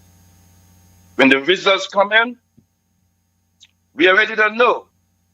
It's going to be either a coalition or a unity structure again. No one party is going to take 6 seats. That's impossible. I can bet on that. And Carl already said that on Mark's shows last night. You know what he's saying? But, Patches, either the SSC law or the destiny deal that Mark is hiding must state or should state inside of that arrangement whether those people, when they come to these SSCs, whether they will be allowed to vote or not. It should be inside the agreement. Don't you think so? Well, if me and you going into agreement for something, don't you want to spell out everything in the agreement? I mean, does the law got to be passed, or a citizen is already a citizen? We know that. If a guy has a passport, says a citizen of St. Kitts and Nevis, how can you prevent him or her from voting? The Constitution is clear on who can vote. If I recall. I agree with you. So how you can tell me he can't vote? I mean, Douglas tried at one time, but Douglas didn't know what he was saying. I know quite a lot of economic citizens who are registered. You have a passport that says citizen of St. Kitts and Nevis. How we can stop him from voting, he or her from voting? I don't know. I may be wrong, you know. And I totally agree with you. And that's where I'm trying to point to Carl. It's like, all those people that you see got St. Kitts Nevis passport already, we don't even know if they're already registered on the list. The transparency will never come. Going forward, they're all going to come in. Once they satisfy that residency requirement, they're going to come in, they're going to register, and they're going to vote. And you know what? Man, when you listen... I'm sorry to interrupt you. And you know one thing No, go right ahead. that we've been overlooking, you know? There's a big song and dance about 5,500 shares for the prison project. Yes, it was a lot for the prison project. But now we have The 10,000. Destiny Project is going to be 10,000. Yeah. And nobody's saying about that. I mean, that's about Man, 40,000 people. And maybe silent about it. Going forward, right? All of the projects them that come to St. Kitts Nevis is going to try to get in on that the citizen by investment thing. But they're going to try to get in on that. Because when Brantley first started talking about Destiny, he did not say that. But in mid-year, he starts switching. Yeah, He and didn't saying say it initially. it's going to take years to build out. 10,000 10,000. No matter how long it take. 10,000 citizens are 10,000. Man, the St. Kitts Nevis citizens are being duped. The politicians, man, they're taking the people for a ride. They're faking us out. And the thing what I see and what I don't like is that party politics too. Man, when the issues come to be national issues, we can't get off at the end of the day. Let's tell the listeners how much did they spend on them 2 pieces of saltfish for tomorrow's dinner or breakfast or lunch for that meal tomorrow for Good Friday. Let somebody call in tonight and tell those people who listening how much did they spend on them pound of saltfish today. But Patches, the place is in a mess, man. No opposition across the narrows. These 2 fellas that can control the St. Kitts Nevis now, they're going to take the Federation for a ride. They has been doing that already. You know, they're going to tell us, drink bunny milk. You know, the new thing now with the Prime Minister, what he's saying now, stay home, don't drive. Man, if I got a girlfriend on the other side of St. Kitts, how am I going to get over there, man? I'm back to riding a donkey. I'm going to see my girl. I'm going to go see my honey somehow. Okay. You know what I mean? Okay, my brother. Why don't they tighten up their belts? Right. Man, the rich getting rich, the poor getting poorer. But lastly, Patches, man, the people of St. Kitts Nevis got to realize the biggest issue on the table right now is the marijuana issue. Drew, the AG, the Prime Minister, let me address him as that, the Prime Minister, the AG, and Samuel Duggins. They have tricked the people about this marijuana thing. They set up the people. And now they're arresting people like crazy. And if we don't go in the streets in Nevis April 10th to show solidarity to Banky and Jama and all those others, Nubian, I can't forget Nubian, and all those who have been arrested recently, unjustly, we have to go out and support that march. April 10th, next Friday, 2:30 start at the Alexander Hamilton Museum. Because, Patches, if we don't, the arrest is going to get worse. The government is going to go on a campaign to arrest as many people as they can. But if we go in the street next week, Friday, we can slow that down. And I want to leave it there, man. But one thing last time I say, man, the government has used the Sankofa case as a springboard for them to push that medical marijuana. Because that Sankofa case was nothing about medical marijuana. And people in the Federation are allowing these politicians to trick them. But we got to start standing up and showing them who got the power. You see what goes on around the world. When we go in the streets, we get results. In St. Kitts and Nevis, I get to see that massive national mobilization. When that happens, the government won't be able to, they won't know how to deal with that because it never really happened in St. Kitts and Nevis like that. The people are too coward, man. Street and studies people, we got the power. But when the next election comes up, wait and see. Patches, man, you have a good night, man. Have a good night as well. Always welcome your contributions. The St. Kitts Nevis Times reads this email. Has been doing an excellent job for the people of the Federation by keeping them informed of what is taking place. If it was not for this news outlet, many of us would not have known numerous things that is secretly happening in the Federation. A good example is the case with Ambassador Larry Vaughan, who was disgracefully sent on a prolonged leave of absence for his bad misbehavior at government headquarters. The government remains silent despite the deluge of questions the public has been asking about his status. And it was this creditable St. Kitts and Nevis Times that recently came out and informed the country that this ambassador, Larry Vaughan, has been sacked and replaced by a distinguished lady, Miss Christine Walwyn. To this date, the government has not published a press release on that matter.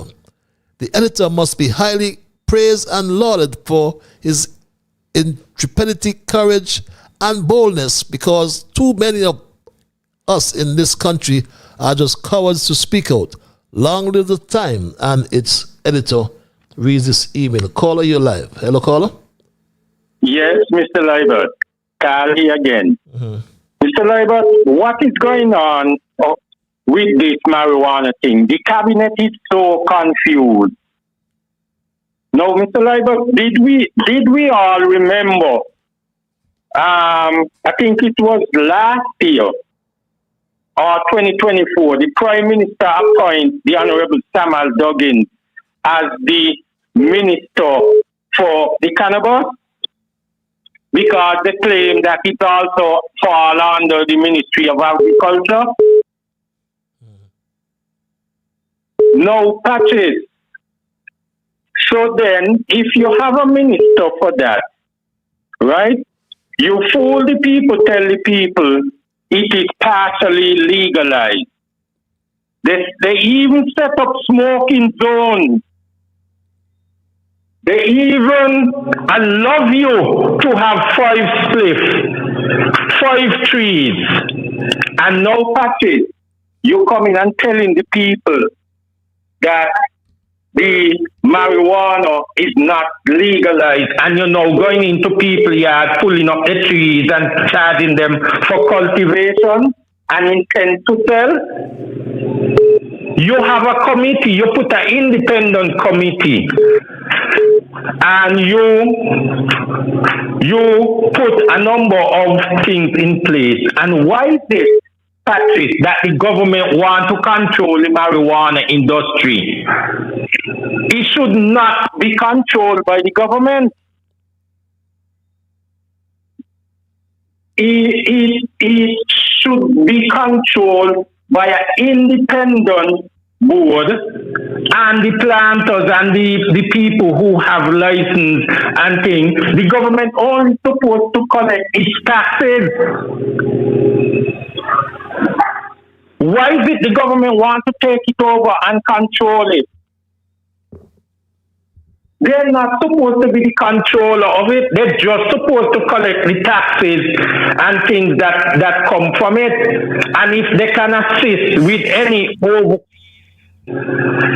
overseas export and market and things, they assist with that through the Ministry of Agriculture, but through the planters and growers and through this independent committee or board that you set up, which supposed to manage it. The government ain't supposed to be in it, but just collecting the taxes.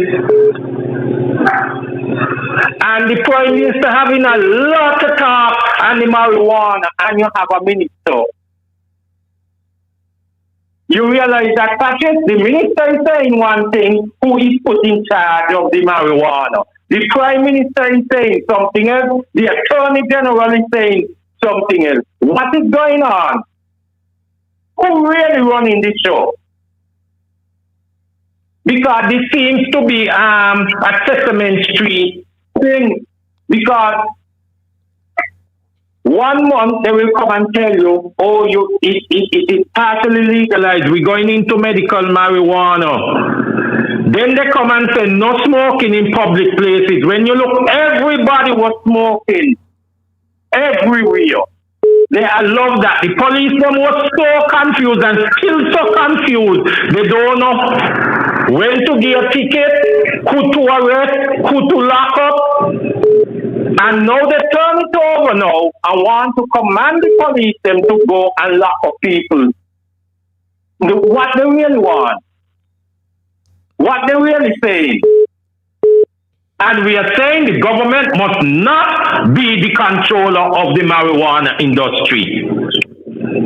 They must just collect the taxes and they choose what is due to them. It must be controlled by the people. That's what they promised in the campaign during 2022. Okay. Thank you very much. I think what's been lost in this discussion as it relates to marijuana is that in 2019, I think it was, right? Or just before that, the government, the Team Unity administration has set up a cannabis commission, which submitted a report sometime in 2019. The commission comprised of lots of people. The chairperson, I recall, was Dr. Hazel Laws, and they did some town hall meetings and presented, I think it was an 80-page report or more. And so that's been lost in the discussion as in terms of the medical or marijuana, because it's all about medicinal marijuana. Yes, there were the report, I believe, address other issues like the cannabis and the law and the human rights implications of cannabis use. It dealt with that as well, and that's been lost in the discussion, I may add. But let's go to the lines. I apologize. I had this caller, holding caller. I apologize for that. You're live. Hello, caller. Are you there? Are you there, caller?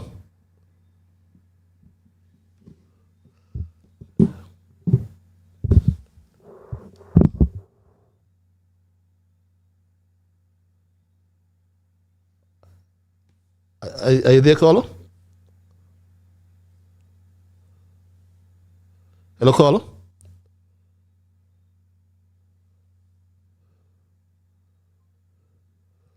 Okay, I've seemed to have lost that caller.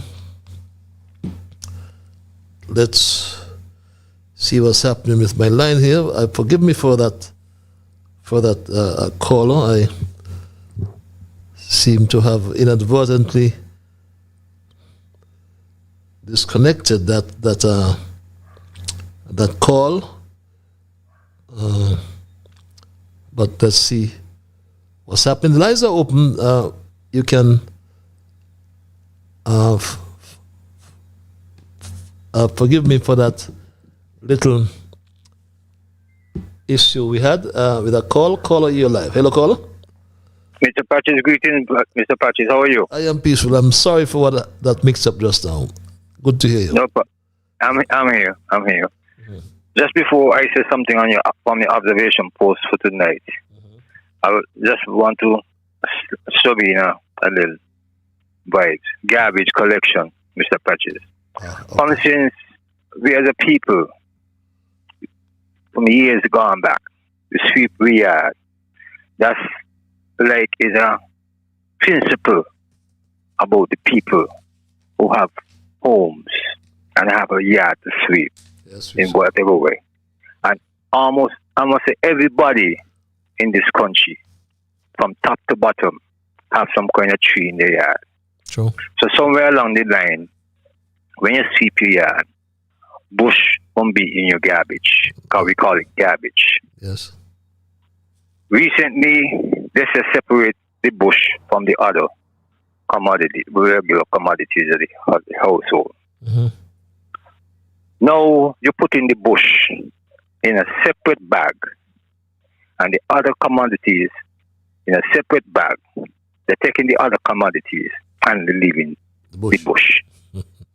So, from since we're small, we know bush is garbage and everything goes over to the dump. So if we are saying solid waste ain't taking the bush, solid waste got to find a way to subsidize that because it's the bush being going all the time. You can't burn them in the yard either. No, you can't leave the bush on the people. That won't be no liberation at all. People vote to better their condition. People don't vote to worsen their condition. And if for years, that's a culture, the people putting the bush in the dung truck. That's what we used to call it years back. And if you feel, well, wherever, there should be no technology excuse to say, you're preventing bush from going over the site. And I will touch on one of your posts in the observation. The reappointment, this concerning CARICOM. And you see, unity should always show the reality and the love from within persons. Because if we so be accountable about CARICOM and we have that body to represent the people, when CARICOM having sessions, the most highlighted session should be always on the agenda, and everybody should know. I mean, the reappointment, that is something should take a debate within the CARICOM heads. If it's so touching and so itchy, it should be debated. And you see, when the Prime Minister of Trinidad speak at the time in the session, that's what the right place for she to say what she had to say. Right. And she didn't bash nobody. She said the reality that faced each and every island in the world of today. And when she talk about Cuba, she didn't bash Cuba. But she says the system must be in favor of the people. True. Every democracy, every form of system must be in favor of the people. If you ain't in favor of the people, you're going to be in favor of the big shots. That's the point I want to make, Mr. Patches. The reappointment of the lady should have been on the agenda for everybody to debate. Ain't no use we saying we having a national prayer and we ain't seeing the improvement in our day lives, Mr. Patches. Because prayer is about walking in Christ's footsteps. And we see what Christ done. We see what he did. So we got to walk in his footsteps. Show that love, show that support, and show that prosperity. True. The Patches, you continue to be strong, stay healthy. God bless. God bless you as well. Thank you for your intervention as usual. We go back to the lines. Caller, you live. Hello, caller. Good evening, Mr. Leiber. How are you doing, sir? I am peaceful. Yourself? Yeah, talking about the elections in St. Kitts and Nevis, there has been a lot of claims that the election and election system was corrupt, especially by Dr. Drew. The truth is, in my lifetime, there has never been a more corrupt voting system than it is under Dr. Drew.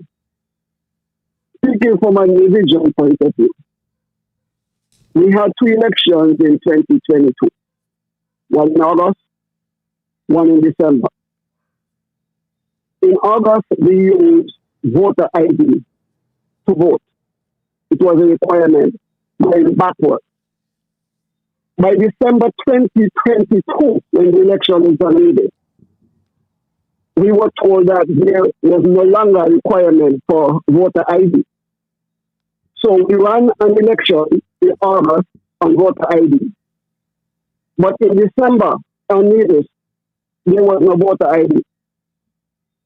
Secondly, we had a polling station where more votes were cast than ballots that was issued.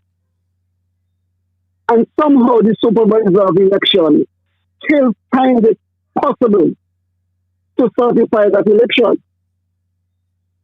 And so this system that we are working under is absolutely, absolutely corrupt. And I want to know if this will be the same thing going forward on Nevis during the next election cycle, which is upon us.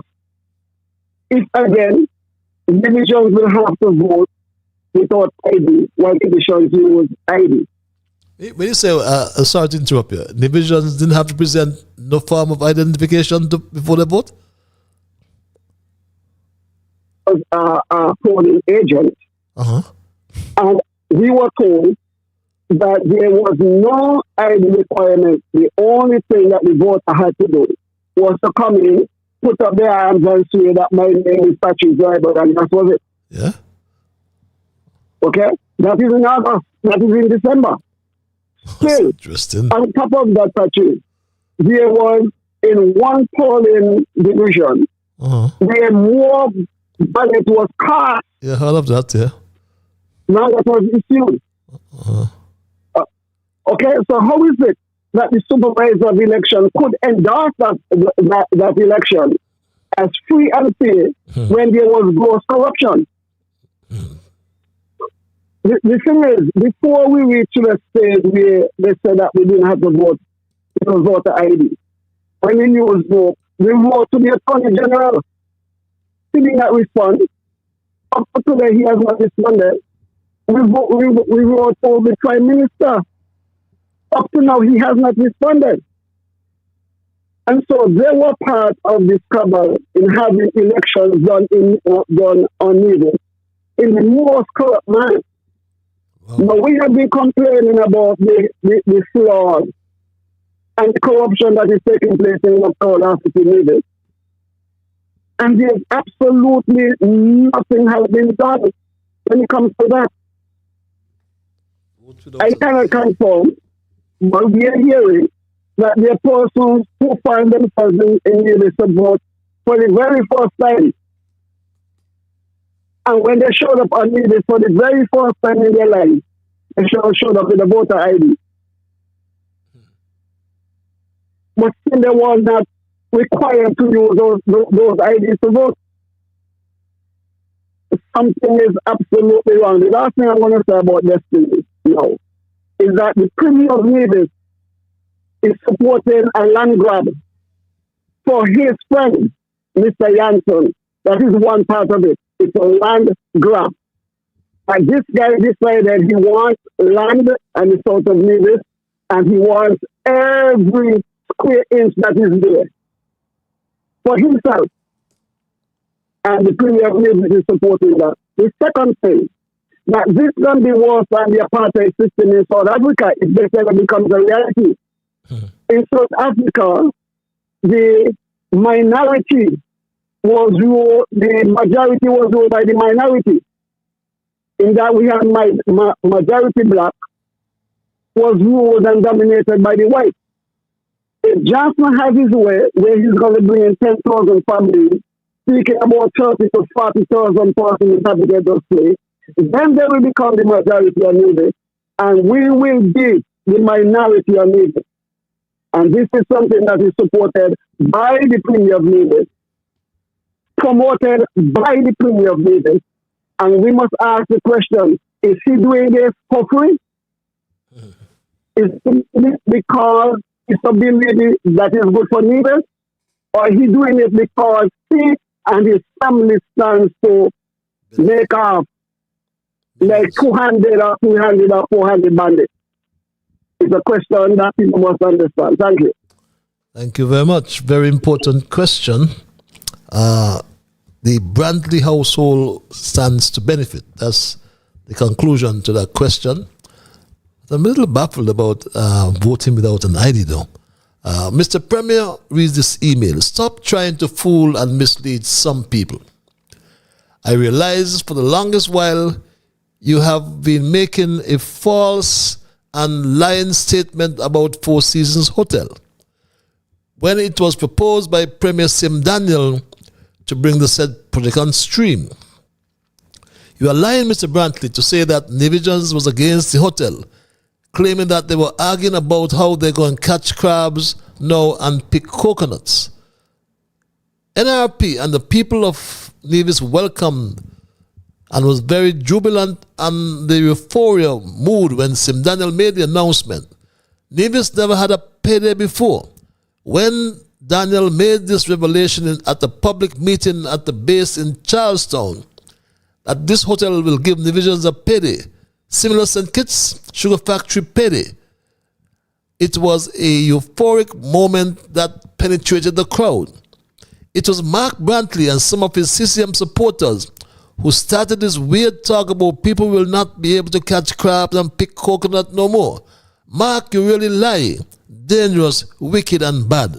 You were the one who were making the false claims, and all who knows you are fully aware of who you are. Reads this email. This other email reads, Dear Patches, I'm asking you to directly and firmly question Prime Minister Dr. Terence Drew about his recent engagements in Nigeria.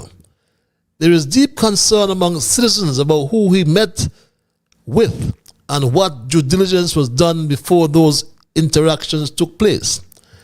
Nigeria has been plagued by ongoing violence, including the well-documented killing of Christians in certain regions.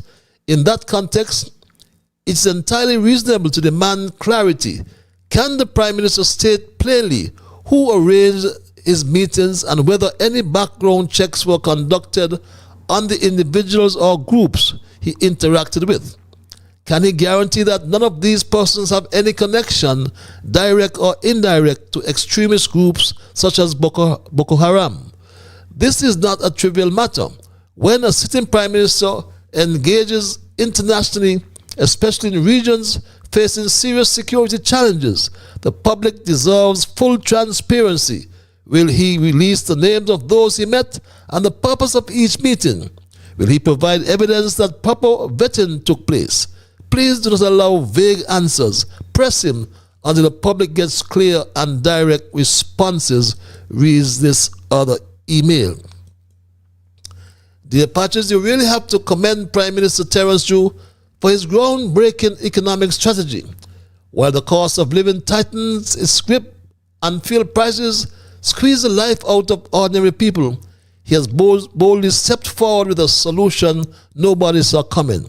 Useless, driveless, suffer more efficiently, pure genius.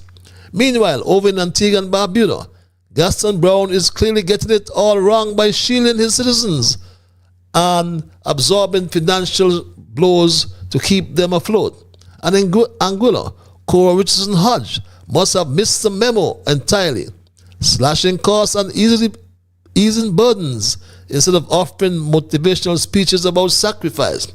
Back home, though we are fortunate, while families juggle impossible bills, leadership seems focused on higher altitude thinking. Quite literally, nothing reassures a struggling population more than watching their leader more comfortably above the crisis. So please do the public a favor and ask Prime Minister this. Is the plan to actually help people or just coach them on how to endure hardship with a smile? And should citizens expect relief anytime soon, or just more inspirational advice on how to struggle better? Reads this email. And this final email, dear Patches, you may want to brace your listeners for what could be coming, because this is no longer just about high prices. This is about a system on the verge of breaking. With fuel prices in St. Kitts and Nevis now approaching an unheard of $20 a gallon, there are growing reports that bus operators associations are preparing to raise fares as early as this month. If that happens, the impact will be gradual. It will be immediate, will not be gradual, beg your pardon. It will be immediate and severe. Transportation is the background of daily life. When bus fares rise, everything rises. Workers may not be able to afford to get to their jobs. Students who struggle to attend school. Small businesses will feel the squeeze as customers simply stop moving. This is how a cost of living crisis turns into something far more dangerous, economic paralysis. So the question for Prime Minister Terence Chu is simple but urgent. Is the government prepared to intervene before this spirals out of control, or will the country be left to absorb yet another blow? Because once transportation costs jump, there is no easy way back. This is not normal.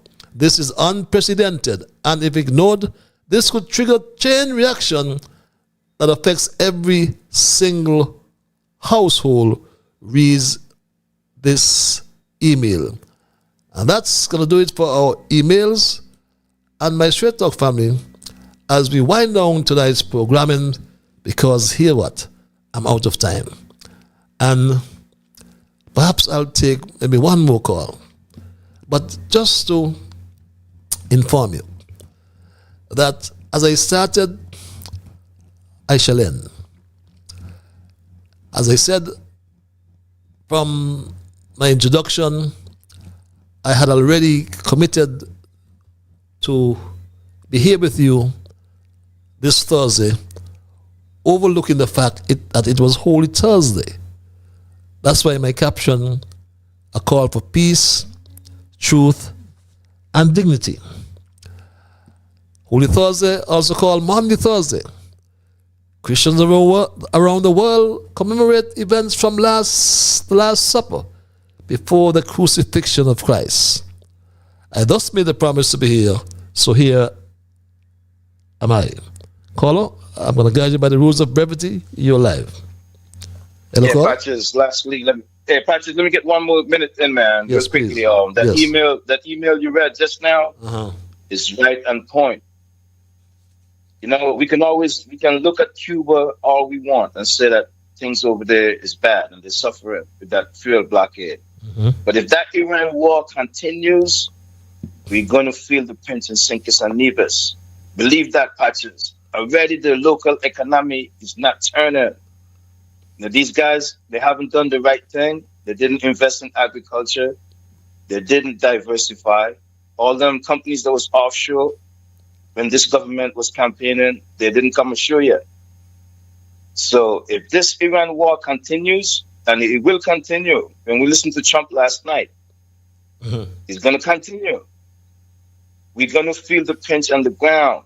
So we got to get prepared for hardship up ahead. And I'll leave it there for the night. Thanks a lot, man. You guys have a good night. Thanks for your intervention as well. Have yourself a good night as well, my brother. And on this day, we Christians engage in common practices that include attending church services. We engage in a structured form of public worship, normally used by a religious committee, especially in Christianity.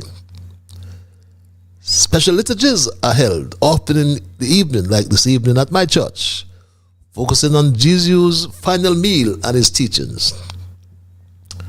We at the Moravian Church receive communion. And like many Christians all over the world, we take part in the Eucharist to remember the bread and wine shared at the Last Supper. The day has a solemn tone, marking the beginning of the most intense part of Holy Week. It's a day centered on humility, service, and remembrance of Jesus' love and sacrifice. So on this sacred day, Holy Thursday, beg your pardon, when Christians around the world reflect on their humility, sacrifice, and love demonstrated at the Last Supper, we are reminded of essential truth, to wit, the sanctity of human life transcends all divisions, religious, political, and cultural. And as we gather at our different sanctuaries, or as we gathered, I should say, because those services must be done by now, a nation rooted in faith and unity, St. Kitts and Nevis. We must also turn our hearts and minds beyond our shores to places where peace remains fragile and human dignity is under threat. you think of Nigeria. The genocide against Christians in Nigeria has escalated with yet another gruesome killing spree, this time in the Christian majority southern Kaduna area. Truth Nigeria's Mike Ode James joins us now. Mike, what can you tell us? Thanks, Raj, for having me. These killings happened 3 nights ago in a village called Waki village. And it is located in the southern part of Kaduna State, which is also part of the Middle Belt. And on Sunday night, about 10 o'clock, Fulani militants stormed the village of Waki and started shooting sporadically into the village. And these incidents, often tied to complex factors such as extremism and political instability, have led to tragic loss of life and displacement. Claims about land disputes have been debunked. So, Mike, what would you say to people who, again, say that this is just tribal herdsmen, this is land disputes, this isn't a religious conflict? No, this is not land dispute. Now, again, this person, when I was speaking, we have a situation whereby some Fulani ethnic militia, and I'm not saying all the Fulanis. We have Fulanis that are armed and that are bent on appropriating or seizing lands that do not belong to them, and then imposing their culture, imposing their religion on people who are not Fulanis. That is what is happening. And when they do that, they kill. You understand? It's not a land dispute. When you're talking about land dispute, these people come with AK-49 in the night, and the villagers are asleep. The people doing the attacks are Muslims, and the people being killed are Christians. So you don't have land dispute here. What we have is land grabbing, ethnic cleansing, and religious imposition. Land grabbing, ethnic cleansing, and religious imposition. And it's important to approach this issue with clarity and responsibility. While some narratives describe these events as targeted religious persecution, experts recognize widely that the situation is multifaceted and cannot be reduced to a single cause. My Straight Talk family, where is the president to all of this? 2023, Bola Ahmed Tinubu is elected president of Nigeria, promising to tackle the nation's widespread insecurity and address two of its root causes, poverty and corruption. Christianity is facing an existential threat in Nigeria. Nearly 3 years later, international attention is back on the country, with the US launching strikes as a, quote, Christmas present, claiming Nigeria is failing to stop a genocide against its Christian population. But whilst the Nigerian government denies these claims, there's no disputing that wider insecurity is spreading. And yes, my Straight Talk family, recall Tinubu was elected in 2023 as president. And according to OCCRP, the Organized Crime and Corruption Report, he was listed as a finalist and for the award of most corrupt. Organized Crime and Corruption Reporting Project named President Tinubu a finalist for the 2024 Corrupt Person of the Year award. According to a 2025 poll, 2 out of 3 Nigerians think the president and his team are involved in corruption. That's a statement from drunken people. Next question. 2 out of 3 Nigerians are drunk. No, start with the first one. What would you say the first time? The first one was the OCCR reporting project. They are the drunken people. Okay, what about the Nigerians?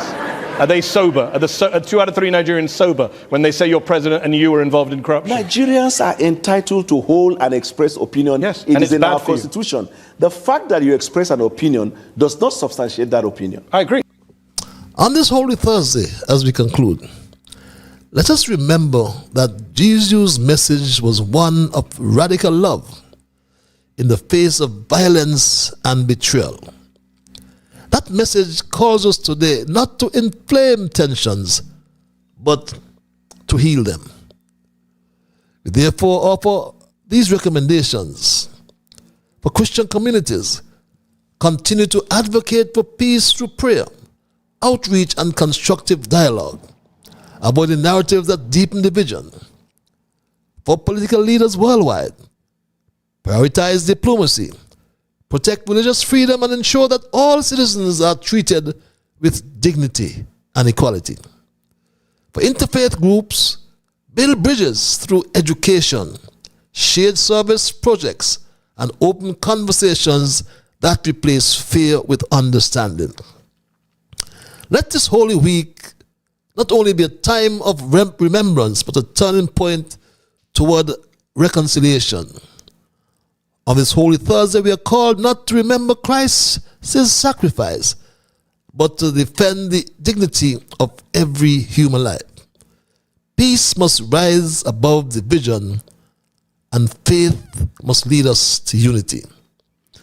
On this sacred occasion of Holy Thursday, we pause in solemn reflection, a moment that calls humanity not only to remembrance, but to moral clarity.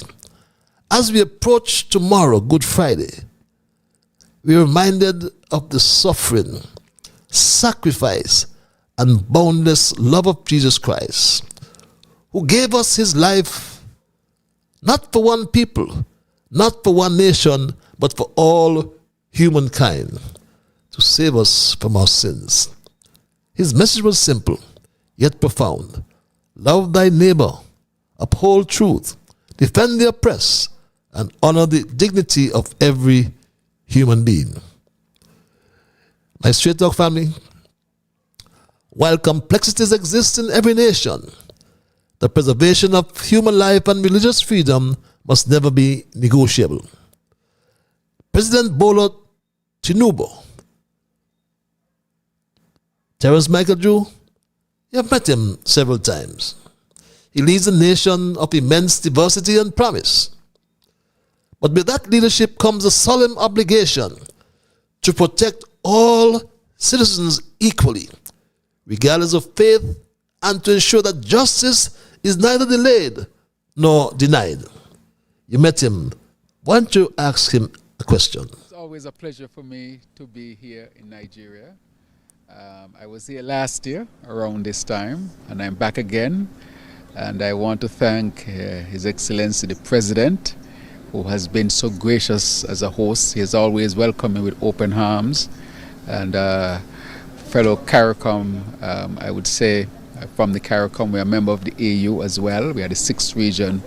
And so I want to thank him for his leadership. I want to thank him for his collaboration. And I want to thank him for his openness. This collaboration has been tremendous. It has had a tremendous impact on the development and advancement of the Caribbean. And coming from Nigeria, which is a significant country on the African continent and in the world, this has been, I would say, very progressive and important to us. So I want to express my sincerest gratitude to the President and the government and people of this great country. This is our people. Our people in St. Kitts and Nevis fundamentally came from Calabar. And yes, my Straight Talk family, Prime Minister Drew has an opportunity, not for political grandstanding, but to demonstrate principle, to engage President Tinubu in a spirit of brotherhood and mutual respect. Not to accuse, but to appeal to Tinubu to protect the Christians from genocide. Not to condemn, but to call for accountability, compassion, and peace. For what is leadership if not the willingness to stand for what is right? What is faith if not the courage to act in accordance with it? And what is the meaning of this holy season if not a reminder that sacrifice without justice is incomplete? So let this message go forth, not only to Nigeria, not only to St. Kitts and Nevis, but to the entire world. There must be no more persecution. There must be no discrimination. There must be no genocide of Christians. There must only be justice, dignity, and peace for all people of every faith, and even those of no faith. For in the end, we are all bound by a higher calling, a calling that transcends borders, politics, and power, a calling to love, a calling to protect, a calling to uphold the sacred worth of every human life. And may this Holy Thursday awaken our conscience. May tomorrow, Good Friday, remind us of the cost of silence.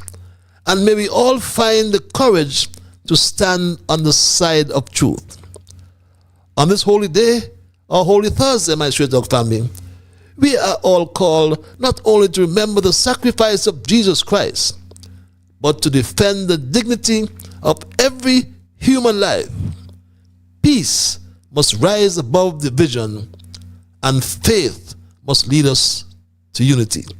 For all those reasons, my Straight Dog family, we send out a call for peace, truth, and human dignity. And that's my story tonight, and I am not going to change it. And I leave you with my quotation as well, or the quotation surrendered from my quotationist. True peace is not merely the absence of tension, it is the presence of justice. So I want to thank Almighty God for guiding our conversation tonight, as always.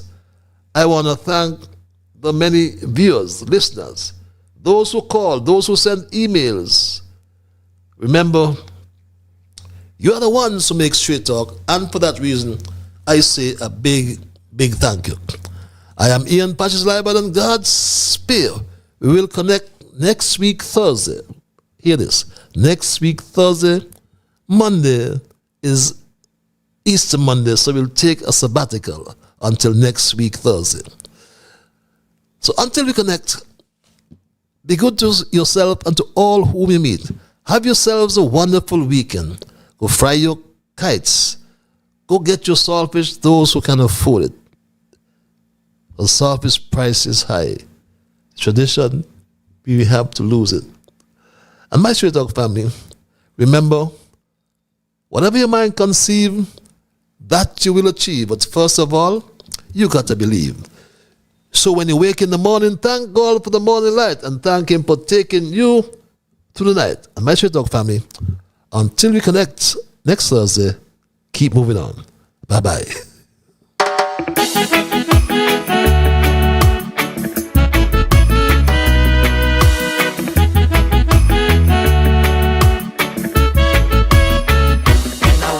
The morning, I thank God for the morning light.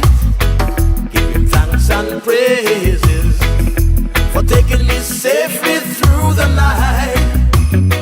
For the rest of food and loving care, and for my mother's breath of life that's got me here.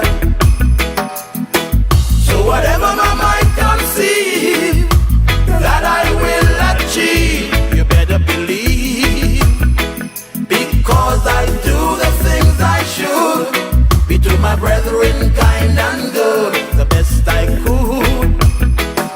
So I'll keep moving on, I won't stop now, I'll keep moving on, till I reach the top somehow.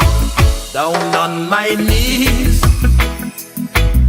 the Lord I kneel and pray, with my heart and soul, beg Him to take me through each day, my guardian to keep, and my guide, over every step I take, He will preside. So whatever my mind conceives, that I will achieve, you better believe, because I do the things I should, be to my brethren kind and good, the best I could. So I'll keep moving